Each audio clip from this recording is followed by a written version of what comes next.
Okay. Hello, स्वागत है आप सभी का हमारे यूट्यूब प्लेटफॉर्म एयर क्लासेस में। ठीक है, जैसे आपको पीछे दिख रहा होगा बैकग्राउंड में आपका चैप्टर है लाइफ प्रोसेस। और आज हम लोग जो है क्या कहते हैं, आपको इससे पहले केमिस्ट्री का जो वीडियो आया था दानिश सर ने आपको बताया भी था कि अब जो हम लोगों का वीडियो आएगा, क्योंकि टाइम बहुत ही कम है, एग्जाम बहुत ही नियर है, तो अब आपको ऑब्जेक्टिव यानी एमसीक्यू कराया जाएगा ताकि आपको एग्जाम में अच्छा खासा मदद मिल सके, है कि नहीं।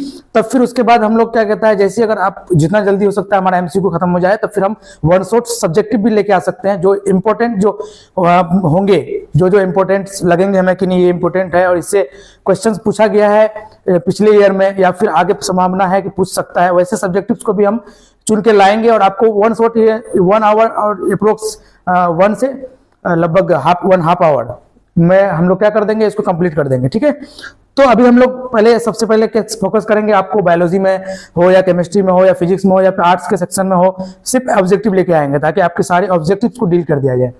दूसरी बात, आपका एक चैप्टर है लाइफ प्रोसेस, इसमें आपको हम क्या कहते हैं, आपको इतिहास में समझे, अगर यूट्यूब में भी चेक करेंगे आप तो अब जल्दी आपको एक चैप्टर से 200 क्वेश्चंस आपको नहीं मिलेंगे। यानी इसका मतलब ये समझ में आपको आना चाहिए कि अगर आप हमारे एक चैप्टर का बायोलॉजी का अगर 200 क्वेश्चंस देखेंगे तो इन 200 क्वेश्चंस में आपको कोई भी क्वेश्चंस ऐसा नहीं होगा, अगर आप एग्जाम में पिछला एग्जाम देखें, उठा के क्वेश्चंस उठा के देख लें, हमारे यहाँ एमसीक्यू करें और एमसीक्यू करने के बाद आप पिछला ईयर का कोई भी क्वेश्चंस उठाएं, पेपर उठाएं और देखें, तो आपको इसमें से क्वेश्चंस मिल जाएंगे। और आगे आने वाले एग्जाम में जो आपका एग्जाम है उसमें भी अगर आपको क्वेश्चंस आएंगे तो इन चैप्टर से अगर कोई क्वेश्चंस आते हैं तो इतना जरूर है कि आपके एक भी क्वेश्चंस यहां से कर लेने के बाद आपके क्वेश्चंस मिस नहीं होंगे, इतना गारंटी है। ठीक है, तो चलिए आज के लेक्चर में, आज के क्या कहता है इस प्रोसेस में हम आपको जैव प्रक्रम यानी लाइफ प्रोसेस का 200 क्वेश्चंस को नॉन स्टॉप लेकर आए हैं। बस आप बने रहे वीडियो में और सारे क्वेश्चंस का आंसर आप कमेंट में देते रहे ताकि आपको भी पता चले, आइडिया लगे कि आपका आंसर कितना हो रहा है, कितना सही कर पा रहे हैं, आपका चैप्टर कितनी अच्छी तैयारी है या नहीं है ना।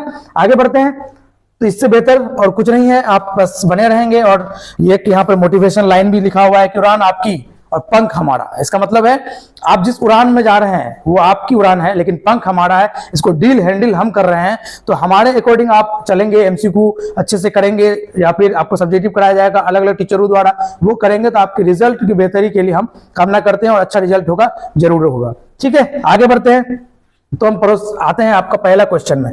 ठीक है, आपको भी साथ ही साथ आंसर देते जाना है। पहला क्वेश्चन है आपका, हम इसमें इस क्वेश्चंस बहुत सारा है, इसलिए आपको डील जो करेंगे, इसका जो डिस्कस करेंगे शॉर्ट वे में करेंगे, है ना, ताकि क्योंकि बहुत सारा क्वेश्चंस है।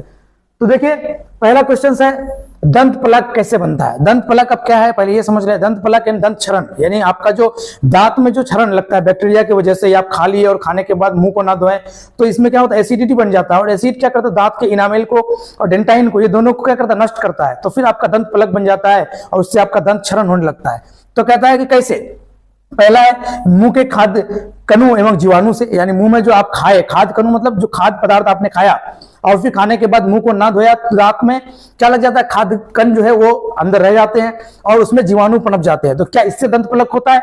दूसरा टूथपेस्ट से होता है। टूथपेस्ट तो होगा नहीं, क्योंकि भाई टूथपेस्ट तो आपका दंत फलक को खत्म करता है, तो आपको ऐसे एलिमिनेट करना ऑप्शन को, ये तो होगा नहीं।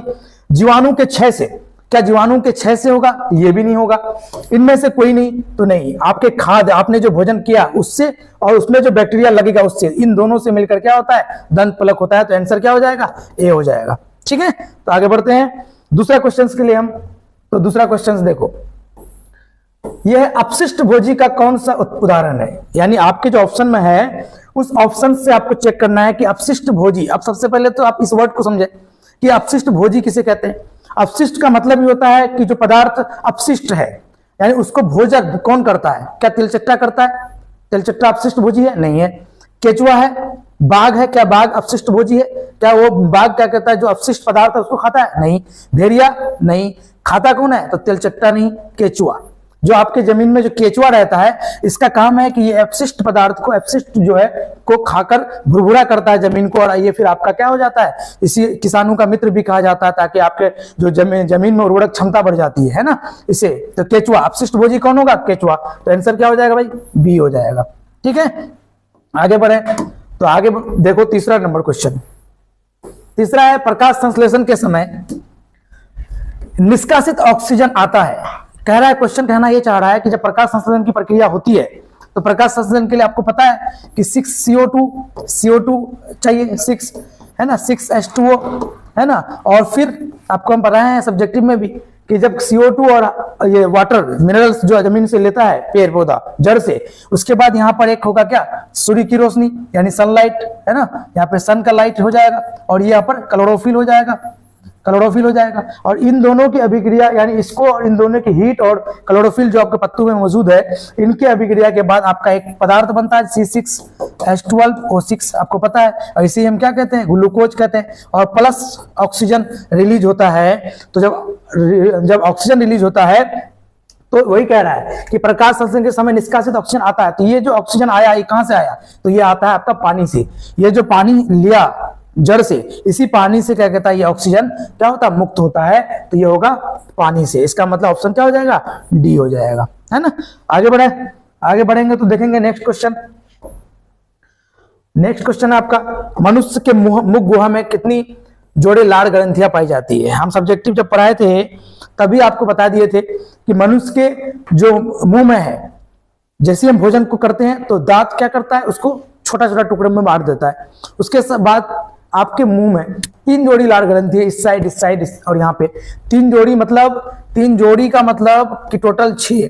अगर आपसे पूछे कि सेलेब्री ग्लैंड कितने हैं तो 6 हैं। अगर आपसे पूछे सेलेब्री ग्लैंड जोड़ी में कितने हैं तो 3 जोड़ी हैं। और इसी 3 जोड़ी से सेलेब्री ग्लैंड से सलेवा निकलता है और भोजन जो आप मुंह में कर लेते हैं उसको चिपचिपा बना देता है, ताकि ये ग्रास नली से आसानी से भोजन फूड पाइप द्वारा आमाशय में पहुंच सके। तो देखो मनुष्य के मुख गुहा में कितने जोड़े पूछ रहा है, कितना नहीं पूछा। अगर जोड़ा हटा देता तो 6 होता, लेकिन जोड़ा है, इसका मतलब है कि 3 होगा। 3 ऑप्शन कहाँ है, यहाँ पे। तो ऑप्शन क्या हो जाएगा, डी हो जाएगा, ठीक है। नहीं, आगे बढ़े तो आगे देखो 5 नंबर क्वेश्चन होगा आपका, अमाशय के, ठीक है, अमाशय के अग्रभाग को क्या कहते हैं, देख लो। 1 मिनट,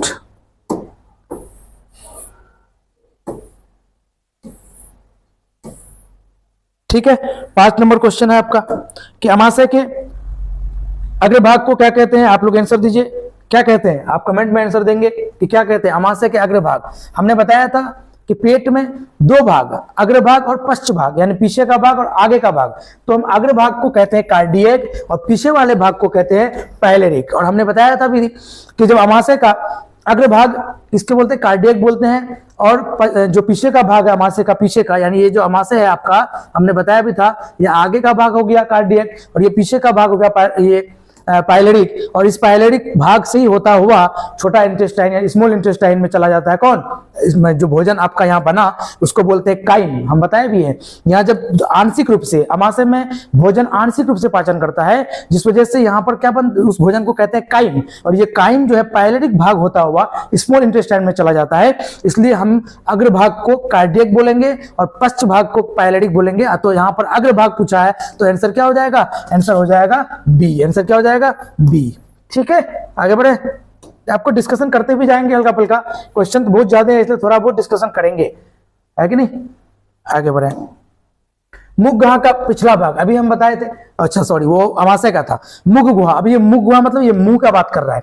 अब मुख गुहा का पिछला भाग यानी यहाँ वाला भाग, और तुमको पता है कि ये वाला भाग आपको ग्रसनी कहते हैं क्या, और ये जो है ग्रास नली है कि नहीं, ये फूड पाइप है। और यहाँ पर है यानी मुख गुहा का पीछे भाग कहाँ हुआ, यहाँ हुआ एंड में।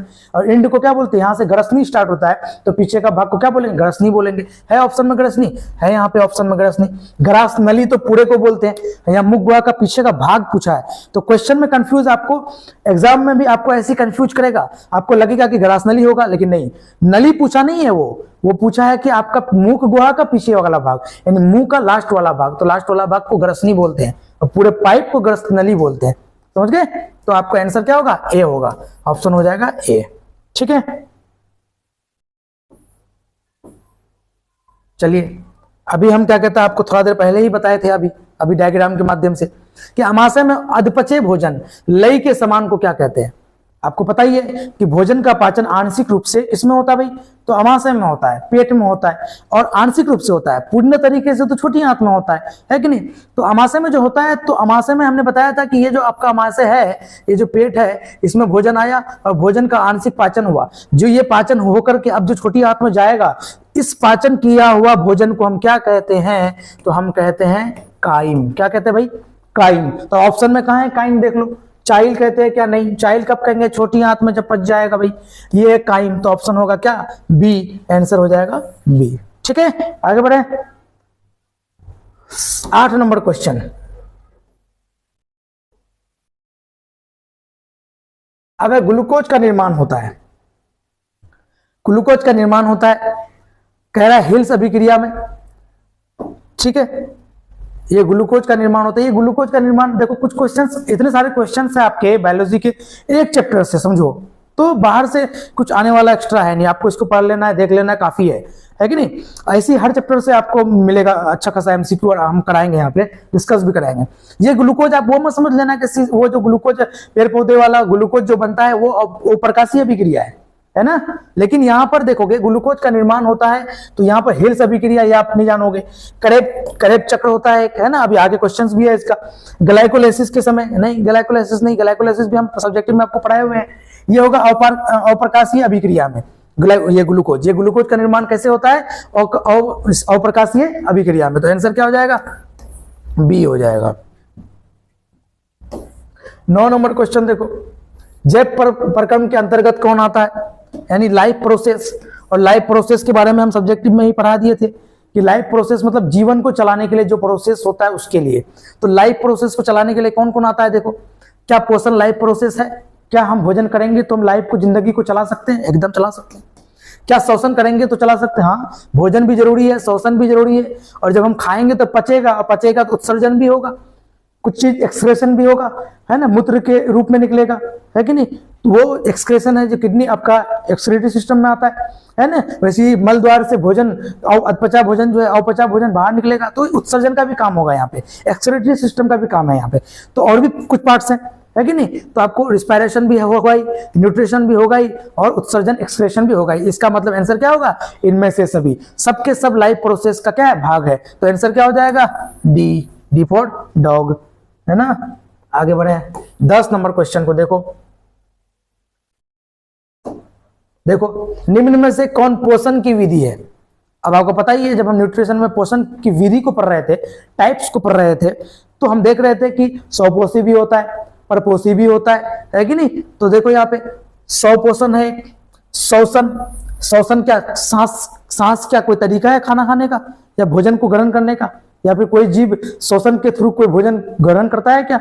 नहीं, कट जाएगा। ये परपोषण है ना, परपोषण। तो आंसर हो जाएगा क्या? ए, और यहाँ पे ये परपोषण है। तो ये स्वपोषण हो गया, एक पोषण का विधि है। परपोषण भी क्या है? पोषण का विधि है, भोजन लेने का विधि है। तो आंसर क्या हो जाएगा? ए और सी। तो आंसर हो जाएगा आपका ऑप्शन डी, ये वाला। ठीक है, आगे बढ़े। क्वेश्चन हो जाएगा आपका 11। पर्णहरित का मुख्य कार्य क्या है? पर्णहरित मतलब क्लोरोफिल, है ना, क्लोरोफिल। तो इसका मुख्य कारण क्या है? ऑक्सीजन मुक्त करना काम है क्या? प्रकाश ऊर्जा को अवशोषित करना काम है? CO2 मुक्त करना काम है? जल अवशोषित करना है क्या? तो आपको पता है कि क्लोरोफिल का काम है, क्योंकि आपको हम डायग्राम भी अभी हम बताए थे, यहाँ लिखे थे सन और यहाँ लिखे थे क्लोरोफिल। इसका मतलब इस क्लोरोफिल का काम है इस सन का लाइट को एब्जॉर्ब करना। तो ऑप्शन देखो कहाँ पे है? प्रकाश ऊर्जा को अवशोषित करना। तो आंसर क्या हो जाएगा भाई? बी हो जाएगा। क्लियर? आगे आप आंसर देते भी जाएंगे, ठीक है। उसके बाद है 12 नंबर। एक क्वेश्चन है, रसायन स्वपोषण के अंतर्गत मुख्यतः कौन आता है? अब देखो, ये जो क्वेश्चन है आपको शायद समझ में नहीं आया हो तो समझ लो आप। रसायन स्वपोषण, स्वपोषण की 2 विधि। स्वपोषण की अगर बात करें तो 2 तरीके से स्वपोषण होता है। एक हरे पौधे करते हैं, है ना, समझ लो स्वपोषण, है ना। स्वपोषण 2 तरीके से होता है। एक वो जो हरे पौधे शैवाल ये सब जो करते हैं, ये हरे पौधे आपको प्रकाश संश्लेषण की प्रक्रिया में करता है। किसमें? प्रकाश संश्लेषण, प्रकाश संश्लेषण, ठीक है। ये जो हरे पौधे भोजन अपना बनाता है, स्वपोषण करता है, ये फोटोसिंथेसिस में करता है। किसमें करता है? फोटोसिंथेसिस में। लेकिन कुछ बैक्टीरिया खासकर ज्यादातर आता है। कुछ बैक्टीरिया ऐसे हैं और हरित बैक्टीरिया जो स्वपोषण करते हैं, जो खुद से भोजन बनाते हैं, लेकिन ये भोजन बनाते हैं आपका प्रकाश संश्लेषण की प्रक्रिया से नहीं, ये करते हैं रासायनिक अभिक्रिया, यानी आपको रसायन स्वपोषण जिसे बोलते हैं, यानी रासायनिक अभिक्रिया। तो आपको समझ में आ गया बात कि स्वपोषण करने का दो तरीका, एक तरीका ये कि जो हरे पेड़ पौधे करते हैं प्रकाश संश्लेषण की मौजूदगी में CO2 और वाटर की मौजूदगी में, लेकिन दूसरा स्वपोषण करने का एक तरीका और है, उसमें सबसे ज्यादा बैक्टीरिया आता है और वो बैक्टीरिया क्या करता है, वो भी खुद से भोजन बनाता है, लेकिन उसका भोजन जो बनाता है वो रासायनिक अभिक्रिया के द्वारा बनाता है, ना कि प्रकाश संश्लेषण की प्रक्रिया द्वारा, है ना। प्रकाशीय अभिक्रिया के द्वारा हरे पौधे बनाते हैं स्वपोषण में, और बैक्टीरिया जो है रासायनिक अभिक्रिया है। रासायनिक अभिक्रिया क्या, तो जो कार्बनिक और अकार्बनिक पदार्थ है जो उनसे वो रसायन करके उससे अभिक्रिया करके अपना भोजन खुद से बना लेता है। इस वजह से इस क्वेश्चन को आपको यहाँ देखो, यहाँ रसायन स्वपोषण था, सिर्फ स्वपोषण होता तो हरे पौधे भी होता, इसमें कवक भी हो जाता, है ना, शैवाल भी हो जाता, लेकिन यहाँ पर रसायन पूछ दिया, तो रसायन का मतलब कि यहाँ पर एग्जाम्पल में आंसर क्या होगा, अहरित बैक्टीरिया, क्योंकि बैक्टीरिया का ही काम है जो रसायन अभिक्रिया द्वारा अपना भोजन को स्वपोषण यानी खुद से बनाता है। बात आई होप क्लियर हो गई होगी आपको, ठीक है। अच्छे क्वेश्चन है, अच्छे लेवल के क्वेश्चन है, जो आपको इजी भी लगेगा बहुत सारा, तो बहुत टफ भी दिखेगा आपको, इसलिए सारे क्वेश्चंस को आप यहाँ पर हमारे साथ रहकर बनकर समझ लें, देख लें कैसे क्वेश्चन पूछा जा सकता है, क्योंकि एग्जाम का पैटर्न चेंज हो रहा है धीरे धीरे, तो क्या पता आपको इनमें से कोई क्वेश्चंस जो आपको हार्ड लग रहे होंगे और एग्जाम में आ जाए, है कि नहीं। उसके बाद देखो, प्रत्येक आंतीय कोशिकाओं में क्वेश्चन नंबर कितना है, एग्जाम आप लोग भी जवाब दो, कमेंट देखो, कमेंट आपको क्या कहता है, कमेंट में आंसर देते रहना है, आपको उससे पता चलेगा कि आपका कैसा तैयारी है ना। आप चैप्टर पहला चैप्टर है, ये सबको पढ़ चुके होंगे, तो आपका तैयारी कैसा है आपको अभी पता चलेगा। कमेंट में आप एक कमेंट खोल के रखें, A B C 1 का 2 ऐसे करते जाएं, हम भी चेक करेंगे आपका आंसर, है कि नहीं। देखो, प्रत्येक आंतीय कोशिकाओं में लगभग कितने विलाई होते हैं, विलाई जानते हो कैसा होता है, कोशिका के अंदर एक ऐसा स्ट्रक्चर होता है उंगली नुमा, जिसे हम विलाई बोलते हैं, है ना, जिसे हम क्या बोलते हैं, विलाई बोलते हैं। तो वो कितने हैं, तो 2000 है, 1000 है लगभग, तो ये आपका 3000 के आसपास होता है ना। आंसर क्या हो जाएगा, C हो जाएगा, ठीक है। नेक्स्ट क्वेश्चन 14, हाँ, फैटी अम्ल और ग्लिसरॉल यानी फैटी एसिड, है ना, फैटी एसिड और ग्लिसरॉल, है ना, ये दोनों अब्सॉर्प्शन का मतलब होता है एब्जॉर्प्शन, है ना, एब्जॉर्प्शन होता है। तो कैसे एब्जॉर्प्शन होता है ये आपको करना है। तो एब्जॉर्प्शन कैसे होगा, रक्त के द्वारा होगा, क्या रक्त के द्वारा होगा,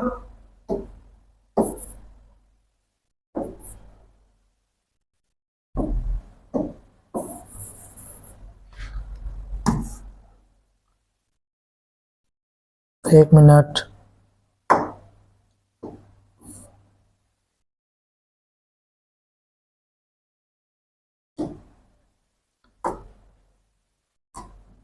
ठीक है। तो रक्त के द्वारा होगा, पानी के द्वारा होगा, A and B, क्या रक्त और पानी दोनों के द्वारा होगा। क्या रक्त के द्वारा फैटी एसिड को अवशोषित किया जाता है, नहीं। पानी के द्वारा नहीं, तो किसके द्वारा, लैक्टियल द्वारा, किसके द्वारा, लैक्टियल, यानी आपको आप लैक्टिक एसिड भी सुने हो, फैट को, तो फैटी एसिड और ग्लिसरॉल ये दोनों जब को अब्जॉर्ब जो करता है, अवशोषित जो करता है, वो कौन करता है, लैक्टियल करता है ना, ये याद रखना है आपको।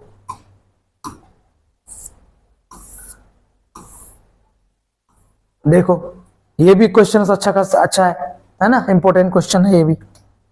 देखो कह रहा है निम्नलिखित में से किस कोशिका को ऊर्जा मुद्रा, आपको पता है कि हमारे भोजन को कोई भी, अभी हम काम कर रहे हैं, अभी आपको हम पढ़ा रहे हैं, तो हमें एनर्जी चाहिए, तो हमारे बॉडी में एनर्जी लेने का ये नहीं कि हम पेट्रोल ले लिए, एनर्जी एकदम धकाधक चल रहा है, हम कर रहे हैं काम फिर पेट्रोल खत्म, ऐसा नहीं है।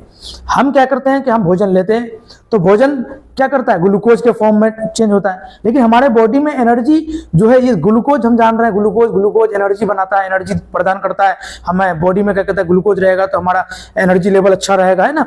तो इस ग्लूकोज को ग्लूकोज के रूप में डायरेक्ट नहीं, ये ग्लूकोज एक तरह का जैसे एटीपी के रूप में बदल जाता है ना। तो एटीपी एक तरह का एनर्जी है, वो एनर्जी का मतलब मुद्रा बैंक है वो, है ना, एनर्जी मुद्रा यानी आपका ताकत का बैंक है वो। जब जब आप काम कर रहे हैं तब तक वो आपको पुस्ट अप कर रहा है, दे रहा है ना। जब एटीपी में ऊर्जा खत्म हो जाएगा, उस मुद्रा बैंक में ऊर्जा खत्म हो जाएगा, फिर आपको लगेगा कि नहीं अब हमें क्या हो गया, हम थक गए हैं, ऐसा महसूस होगा, आपको लगेगा हमको खाना चाहिए, हमको प्यास लगा है, ऐसा चीज होगा, है ना।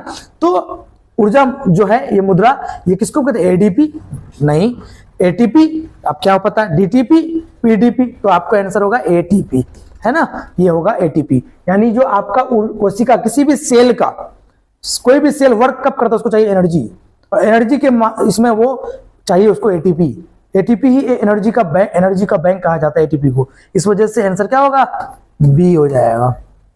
ठीक है, आगे देखो, फेफड़ा का आकार कैसा होता है भाई? फेफड़ा का आकार आपको देखो, ये ऐसा फेफड़ा का आकार होता है ना। दो तरह का दो फेफड़ा होता है, एक राइट और एक क्या लेफ्ट।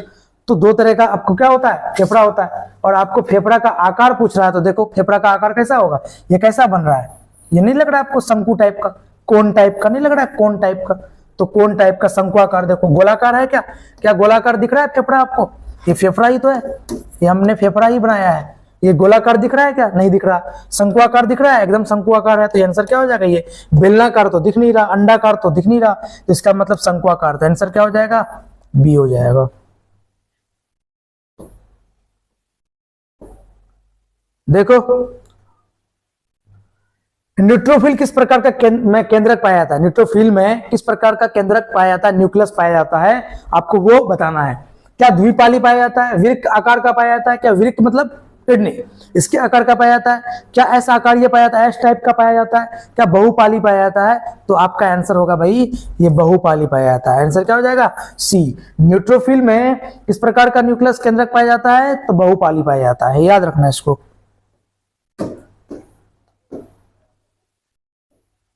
हाँ, ये भी क्वेश्चन इंपोर्टेंट है। कहता है इनमें से रक्त बैंक है ना, ये ब्लड बैंक के बारे में पूछ रहा है। आपके बॉडी में कौन सा ऐसा है ऑर्गेन जिसको हम ब्लड बैंक कहते हैं? तो उसका नाम है स्प्लीन, जिसको हम बोलते हैं प्लीहा। ये प्लीहा है ना, इसे क्या बोलते हैं? स्प्लीन। इसे ही बोलते हैं ब्लड बैंक, है ना, इसे क्या बोलते हैं? Blood bank. अगर ये कट फट गया, ये कुछ हो गया, तो आप खत्म है ना, क्योंकि यही ब्लड का क्या बैंक है, जहां पर ब्लड सबसे ज्यादा होती है, स्टोर होता है। ये है प्लीहा, इसी का नाम है स्प्लीन, है ना। आगे देखो, आगे क्वेश्चन नंबर 19 कहता है एक हृदय चक्र में कितना समय लगता है? यानी एक हृदय के चक्र में कितना समय, यानी पूरा हृदय क्या करता है? ब्लड का आपको ब्लड क्या कहता है, दो तरह का ऑरिकल है ना, वल्व भी है इसमें, ऐसे नोड है, बहुत सारा चीज है। तो आपका ब्लड जो इधर से उधर ट्रांसफर कर रहा है, फिर पंप कर रहा है, फिर दूसरा ब्लड को लेके आ रहा है, ये जो कर रहा है, तो इसका कितना समय लगता है? क्या 0.1 सेकेंड, क्या 0.3 सेकेंड, क्या 0.8 सेकेंड, 0.5 सेकेंड? तो अप्रोक्स 0.8 सेकेंड लगता है। कितना? 0.08 या 0 या फिर 8 सेकेंड लगता है कि नहीं? 0.8 सेकेंड। ठीक है, आप लोग आंसर दें, आप लोग भी कमेंट करें, कमेंट पता चलेगा कि आपको क्या मतलब कितना नंबर आ रहा है, क्या आ रहा है, बताएंगे भी।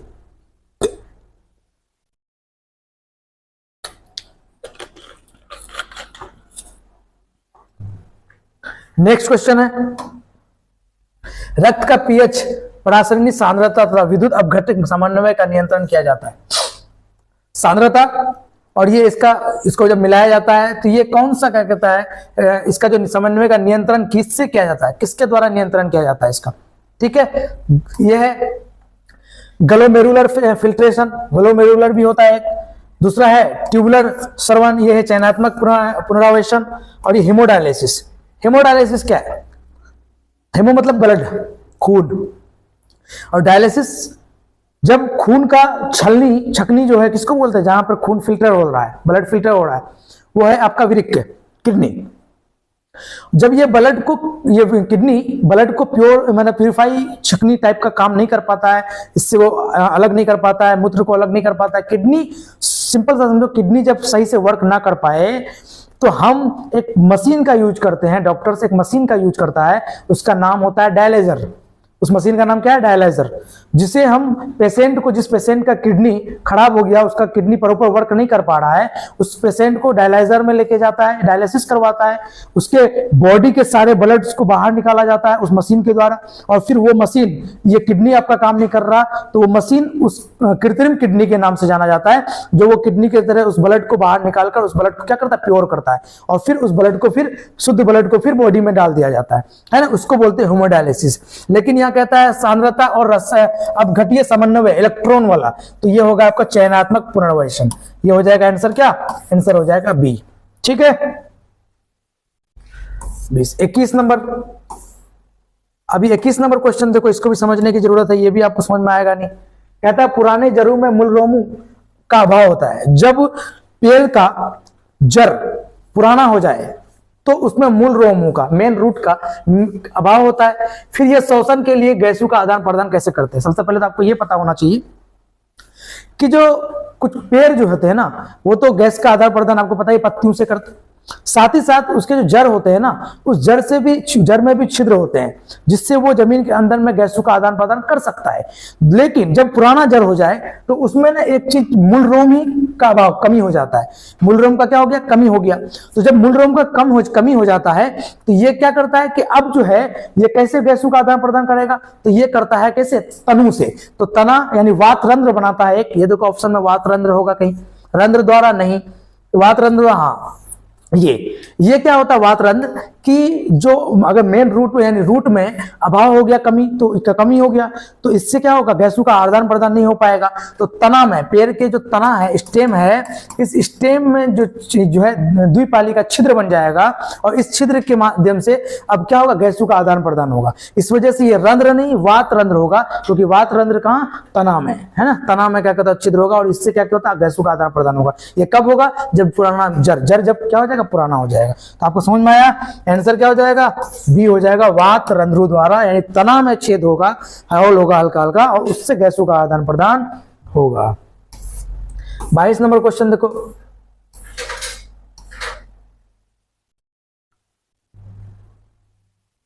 ठीक है, जवाब दो आप लोग इसका। क्वेश्चन देखो और क्वेश्चन का जवाब दो।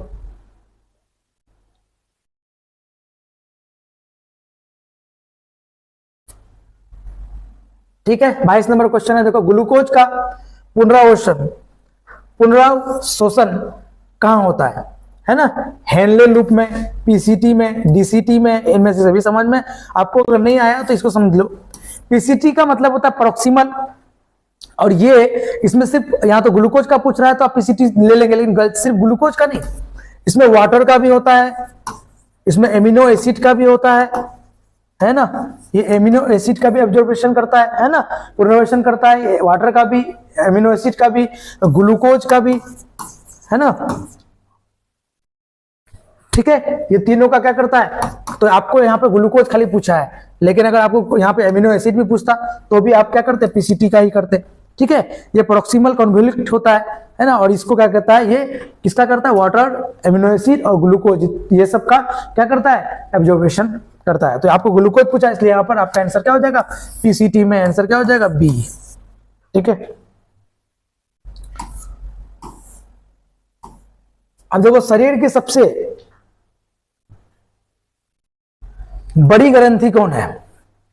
शरीर की सबसे बड़ी ग्रंथि, तो ग्रंथि मतलब ग्लैंड, जिससे ग्रंथि उसको बोलते हैं जिससे कुछ एंजाइम्स, कुछ सेक्रेशन हो किसी चीज का, है ना।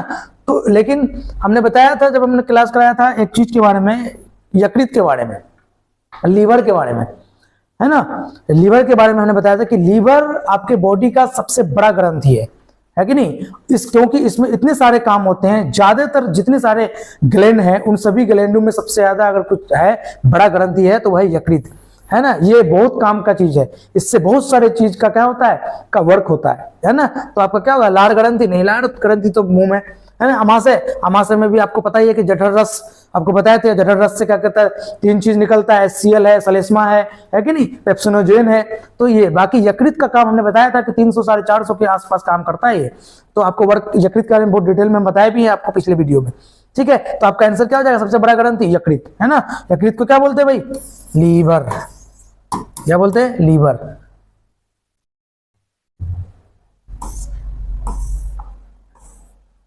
अब देखो क्वेश्चन है, प्रकाश संश्लेषी अंगक इसमें से कौन है? इसमें से कौन सा ऐसा अंग है जो प्रकाश संश्लेषी है? देखो, स्टोमाटा है क्या?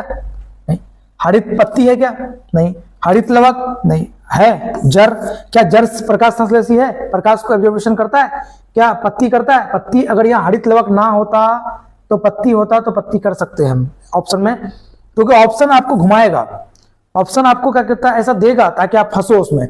क्या यहाँ हरित लवक नहीं होता तो पत्ती होता तो पत्ती तो करता मतलब पत्ती में हरित लवक पाया जाता है इसलिए पत्ती सही होता, लेकिन यहाँ हरित लवक भी दे दिया है, तो इसका मतलब यहाँ का सही आंसर क्या होगा, हरित लवक होगा, क्लोरोफिल होगा। और यही प्रकाश संश्लेषी क्या अंगक है, आंसर क्या हो जाएगा, सी हो जाएगा। आंसर क्या हो जाएगा, सी हो जाएगा। कितना नंबर क्वेश्चन हो गया, 24 नंबर तक हो गया। ठीक है, आप बीच बीच में कमेंट करते रहो भाई।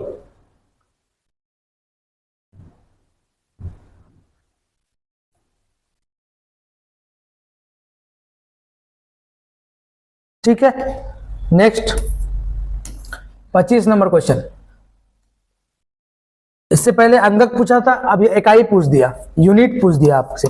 तो यूनिट क्या होगा, यूनिट एटीपी होगा। एटीपी तो आपको पता ही है कि आपका ऊर्जा का क्या है, ये मुद्रा बैंक है, एक बैंक है ऊर्जा का। ये तो होगा नहीं। क्लोरोफिल अणु, इनमें से कोई नहीं, अणु, क्लोरोफिल जो अणु है वही क्या है, यूनिट है किसका, प्रकाश संश्लेषी का। तो आंसर क्या हो जाएगा, सी हो जाएगा, है ना। 26 नंबर क्वेश्चन। इनमें से परजीवी, इनमें से परजीवी पादप का उदाहरण है, परजीवी पादप का उदाहरण। देखो पादप बोल दिया यहाँ पे, परजीवी पादप बोल दिया यहाँ पे। परजीवी पादप मतलब प्लांट, पादप किसको बोलते हैं, प्लांट को बोलते हैं। तो यहाँ परजीवी पादप पूछ दिया, तो बैक्टीरिया प्लांट है, नहीं है। जब जैसे क्वेश्चंस को आपको खाली देखना, एलिमिनेट करना है ऑप्शन को। पादप मतलब प्लांट, तो बैक्टीरिया तो प्लांट है नहीं, हम इसको यहाँ काट लेंगे। कवक ठीक है, अब यहाँ रहने तो विषाणु नहीं है। अब कसकुटा, कसकुटा जो है किसको कहते हैं, कसकुटा को ही हम अमरबेल बोलते हैं बच्चा। क्या बोलते हैं, अमरबेल। अब अमरबेल बोले तो समझ ही गए होगे, अमरबेल परजीवी है। क्यों, क्योंकि परजीवी किसको कहते हैं, जो अपना भोजन प्राप्त करने के लिए किसी सजीव के बॉडी में टच होकर या उसके ऊपर में रहकर अपना भोजन प्राप्त कर रहा हो, उसके बॉडी से, उसको बोलते हैं परजीवी। तो ये कसकुटा अगर आपको समझ में नहीं आया, एग्जाम में आपका कसकुटा रह सकता है, इसलिए कसकुटा को ही हम अमरबेल बोलते हैं। और अमरबेल का मतलब होता है, जो आप देखते होगे अमरबेल जो बैर के पेरू में लत्ती टाइप का पीला पीला कलर का लटकता है, उसे ही हम क्या बोलते हैं, ऐसे ऐसे लटकता है पीला पीला कलर का। और हम लोग घरों में देखते हैं कि लोग इसको लेकर जॉन्डिस वॉन्डिस को झाड़ने के लिए, जॉन्डिस जिसको हो जाता है उसको झाड़ने के लिए भी लेके जाते हैं, उसे ही अमरबेल बोलते हैं। वो भी एक प्लांट है, लेकिन वो अपना भोजन खुद से नहीं बना रहा है, वो प्लांट अपना भोजन किसी पेड़ में रहकर उससे ले प्राप्त कर रहा है, जैसे वो बैर के पेड़ में और किसी पेड़ में रहकर करता है। इस वजह से यहाँ पर परजीवी जो भोजन अपना खुद से ना बनाए, दूसरे पर निर्भर होकर बनाए, उसमें से प्लांट पूछा था तो कौन था, कसकुटा, क्योंकि कसकुटा को अमरबेल बोलते हैं। तो आंसर क्या हो जाएगा, डी हो जाएगा। अब देखो एक और आ गया कि गोबर छत्ता किसके अंतर्गत आता है ना। गोबर छत्ता, गोबर पे जो उठता है, जिसको हम लोग छत्ता के टाइप का व्हाइट कलर का होता है, उसको, वो किसका अंतर्गत आता है, क्या परजीवी है, क्या वो दूसरे पर रहकर अपना भोजन प्राप्त करता है, क्या मृतजीवी है, क्या परासरणी है, क्या स्वपोषी, क्या खुद से भोजन बनाता है, नहीं। हमने बताया था कि जो मृत जीवों पर रहकर, सड़े गले चीजों में रहकर अपना भोजन प्राप्त करे, उसे हम सीधा सीधा दिख रहा है आपको मृतजीवी कहेंगे, है ना। तो वो गोबर छत्ता कैसा है, मृतजीवी है। आंसर क्या हो जाएगा, बी हो जाएगा, है ना। Next question number 28। ठीक है, क्वेश्चन नंबर 28 कह रहा है कि प्रकाश संश्लेषण में, प्रकाश संश्लेषण के लिए आपको बता ही थे हम, 6CO2 प्लस 6H2O है ना, और यहां पर सन होगा, सन होगा, और यहां पर क्या होगा, क्लोरोफिल होगा, क्लोरोफिल होगा। तो क्या बन जाएगा, C6H12O6, और साथ में बनेगा 6O2, O2 रिलीज होगा, और मुख्य उत्पाद में क्या बनेगा, ये बनेगा, ये बनेगा क्या, मुख्य उत्पाद। मुख्य उत्पाद मतलब इसका मुख्य जो है ये क्लोरोफिल, यानी प्रकाश संश्लेषण में मेन काम क्या है, तो मेन काम भोजन बनाना, ग्लूकोज बनाना। तो मुख्य उत्पाद कौन है, ग्लूकोज। तो कहाँ है ऑप्शन, यहाँ है ऑप्शन, है ना। अगर आपको ग्लूकोज ना कर उत्पाद कहता कि मुख्य उत्पाद के बाद और क्या उत्पाद, तो ये होता ऑक्सीजन, समझ गए। तो ये होगा ग्लूकोज, नहीं होगा CO2, ना H2O, ना O2, ग्लूकोज। आंसर हो जाएगा सी। 29 नंबर क्वेश्चन देखो, 29 नंबर क्वेश्चन कहता है स्टोमाटा का मुख्य कार्य क्या है। स्टोमाटा का मुख्य कार्य क्या है, क्या O2 का अवशोषण एवं CO2 का निष्करण, यानी O2 का अवशोषण कर रहा है और CO2 का निष्कासन कर रहा है। क्या CO2 का निष्कासन करता है, O2 का अवशोषण करता है, क्या करता है, जलवाष्प का निष्कासन, इनमें से सभी। क्या होगा इसका आंसर, स्टोमाटा का मुख्य क्या है, कार्य क्या है। 29 नंबर क्वेश्चन देखिए, आप लोग कमेंट भी करेंगे साथ साथ, इनमें से सभी ही होगा इसमें, क्योंकि देखो O2 का ऑब्जॉर्प्शन भी करेगा, CO2 का निष्कासन भी करेगा, यानी आदान प्रदान करेगा स्टोमाटा, और स्टोमाटा ये CO2 का भी निष्कासन करेगा और O2 का ऑब्जॉर्प्शन करेगा, ठीक है। और जल वाष्प का निष्कासन, यानी जो पत्तियों में वाटर वेपर होता है, जब तुम देखोगे पत्तियों में पानी, कभी कभी तुम देखोगे ठंडा के टाइम में या गर्मी के टाइम में भी तुम कभी कभी देखोगे पत्तियों के ऊपर पानी पानी बूंद बूंद आ जाता है, तो ये बूंद कहां से आया, ये बूंद उसी स्टोमाटा के थ्रू आया ना, उसी छिद्र के थ्रू आया, तो ये भी होगा, ये भी होगा, ये भी होगा, तो इनमें से सभी आंसर हो जाएगा डी, ठीक है। आगे बढ़ो, क्वेश्चन नंबर 30। छोटी आंत, छोटी आंत है, आपको पता है ये छोटी आंत है, स्मॉल इंटेस्टाइन, है ना, और फिर इसी से ऐसे करके भाग बड़ी आंत होता है, आपको पता है, ये फिगर पता है आपको, ये यहाँ से स्टोमाटा, इस यहाँ से क्या, सॉरी, यहाँ से पेट जो अमाशय होता है वो जुड़ा होता है, लेकिन ये अमाशय है, और अमाशय के बाद ये छोटी आंत है, और ये हो गया बड़ी आंत, ये क्या हो जाएगा, बड़ी आंत, है ना, और ये क्या हो जाएगा, छोटी आंत, छोटी आंत। कहता है कि छोटी आंत एवं बड़ी आंत के जोड़ पर, यानी छोटी आंत और बड़ी आंत के जोड़ पर जोड़ी जाने वाली एक छोटी नली नुमा रचना होती है, छोटी क्या होती है, नली नुमा रचना, यानी नली, ये जो नली की तरह रचना है इसे क्या कहते हैं, आपको पता ही है, आपको बताए थे हम कि ये दो तीन भागों में बांटा जाता है, सिकम है, इलियम है कि नहीं, तो आंसर होगा क्या, सिकम, है ना। रेक्टम तो कब होगा, जब ये बड़ी आंत के बाद, जब ऐसे करके ये जो भोजन मलाशय, जो मलाशय यानी मल द्वार जो होगा उसके बीच में ये जो होगा जगह, इसको बोलेंगे रेक्टम, है कि नहीं, तो कोलन भी नहीं, अपेंडिक्स भी नहीं, तो क्या हो जाएगा, सिकम हो जाएगा, है ना। पाई जाने वाली हाथ के जोड़ पर पाई जाने वाली छोटी नली नुमा रचना, नली नुमा बोला, यहाँ ही बोलता उंगली नुमा, उंगली नुमा बोलता तो होता अपेंडिक्स, ये भी आपको याद रखना, हम पढ़ाए भी थे कि जब उंगली नुमा पूछे तो अपेंडिक्स, क्योंकि उंगली नुमा अपेंडिक्स उंगली नुमा होता है, नली नुमा पूछेगा इसका मतलब जोड़ की बात कर रहा है, तो होगा आंसर सिकम, ठीक है। आंसर क्या हो जाएगा, ए, आंसर हो जाएगा ए।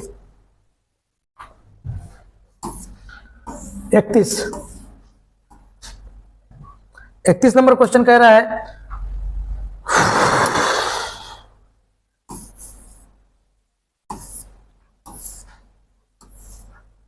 ठीक है। 31 नंबर क्वेश्चन देखो आप, छोटी आंत में भोजन के पाचन में निम्नलिखित में से किस रस की भूमिका होती है, किस रस की भूमिका होती है छोटी आंत में, यानी स्मॉल इंटेस्टाइन में कौन से रस, पित्त रस, आग्नेयाशय रस, आंत्र रस, इनमें से सभी। तो आपको पता ही है कि छोटी आंत में भोजन का पूर्णतः पाचन होता है, पेट में अमाशय में आंशिक पाचन होता है, तो वहां पर दो तीन चीजें काम था, जठर रस का काम था वहां पे HCl, जठर रस से जो निकलता है HCl हो गया, पेप्सिनोजेन हो गया, है ना, ये सब चीज। लेकिन सबसे ज्यादा भोजन का पाचन छोटी आंत में होगा, तो इसका मतलब छोटी आंत में पित्त रस, बाइल जूस भी काम करेगा, अग्न्याशय रस भी काम करेगा और आंत्र रस भी काम करेगा। इसका मतलब है इनमें से सभी रस चाहिए किसको, स्मॉल इंटेस्टाइन को। आंसर क्या हो जाएगा, डी, ठीक है ना। आप बीच बीच में ऐसे इसका आनंद भी लें और फिर आप क्या करें, आप अपने शेयर भी करें। आप जब तक क्या कहता है आपका ऑप्शन, आप कमेंट में क्या करता है इसका जो है एग्जाम जो आपको जो चल रहा है आपका, इसका आंसर देते रहेंगे ताकि आपको पता चलेगा कि आप कितना सॉल्व कर पा रहे हैं। चैप्टर 1 है,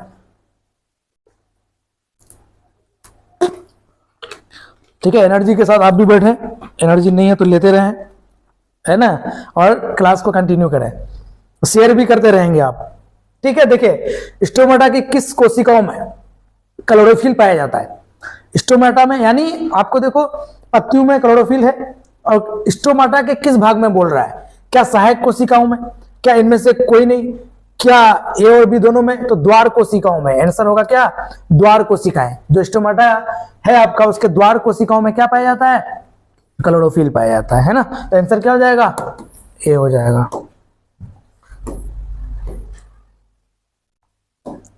देखो एक क्वेश्चन है, छाया में पनपने वाले पौधे, छाया मतलब शेड, जहां पर क्या कहता है सूर्य की रोशनी उसनी कम आती है और छाया में कोई पौधा क्या हो जाता है, ग्रो कर जाता है, तो वैसे पौधे को क्या कहते हैं, क्या हेलियोफाइट कहते हैं, क्या सियोकाइट कहते हैं, क्या थियोफाइट कहते हैं, इनमें से सभी।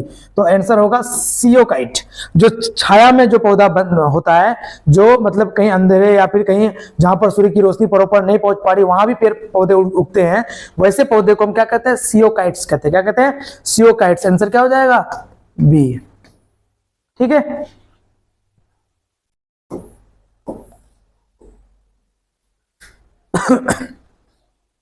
कमेंट करेंगे आप लोग एकदम और शेयर भी करेंगे। छोटे बच्चे में कुल कितने दांत होते हैं? छोटे बच्चे जो है इसमें देखिए, क्या 32 होते हैं, क्या 28 होते हैं, क्या 20 होते हैं, क्या 22 होते हैं? बताइए क्या होगा? तो इसमें छोटे बच्चों में कितना होता है? 20 दांत होते हैं। कितने होते हैं? 20 होते हैं। तो आंसर क्या हो जाएगा? सी।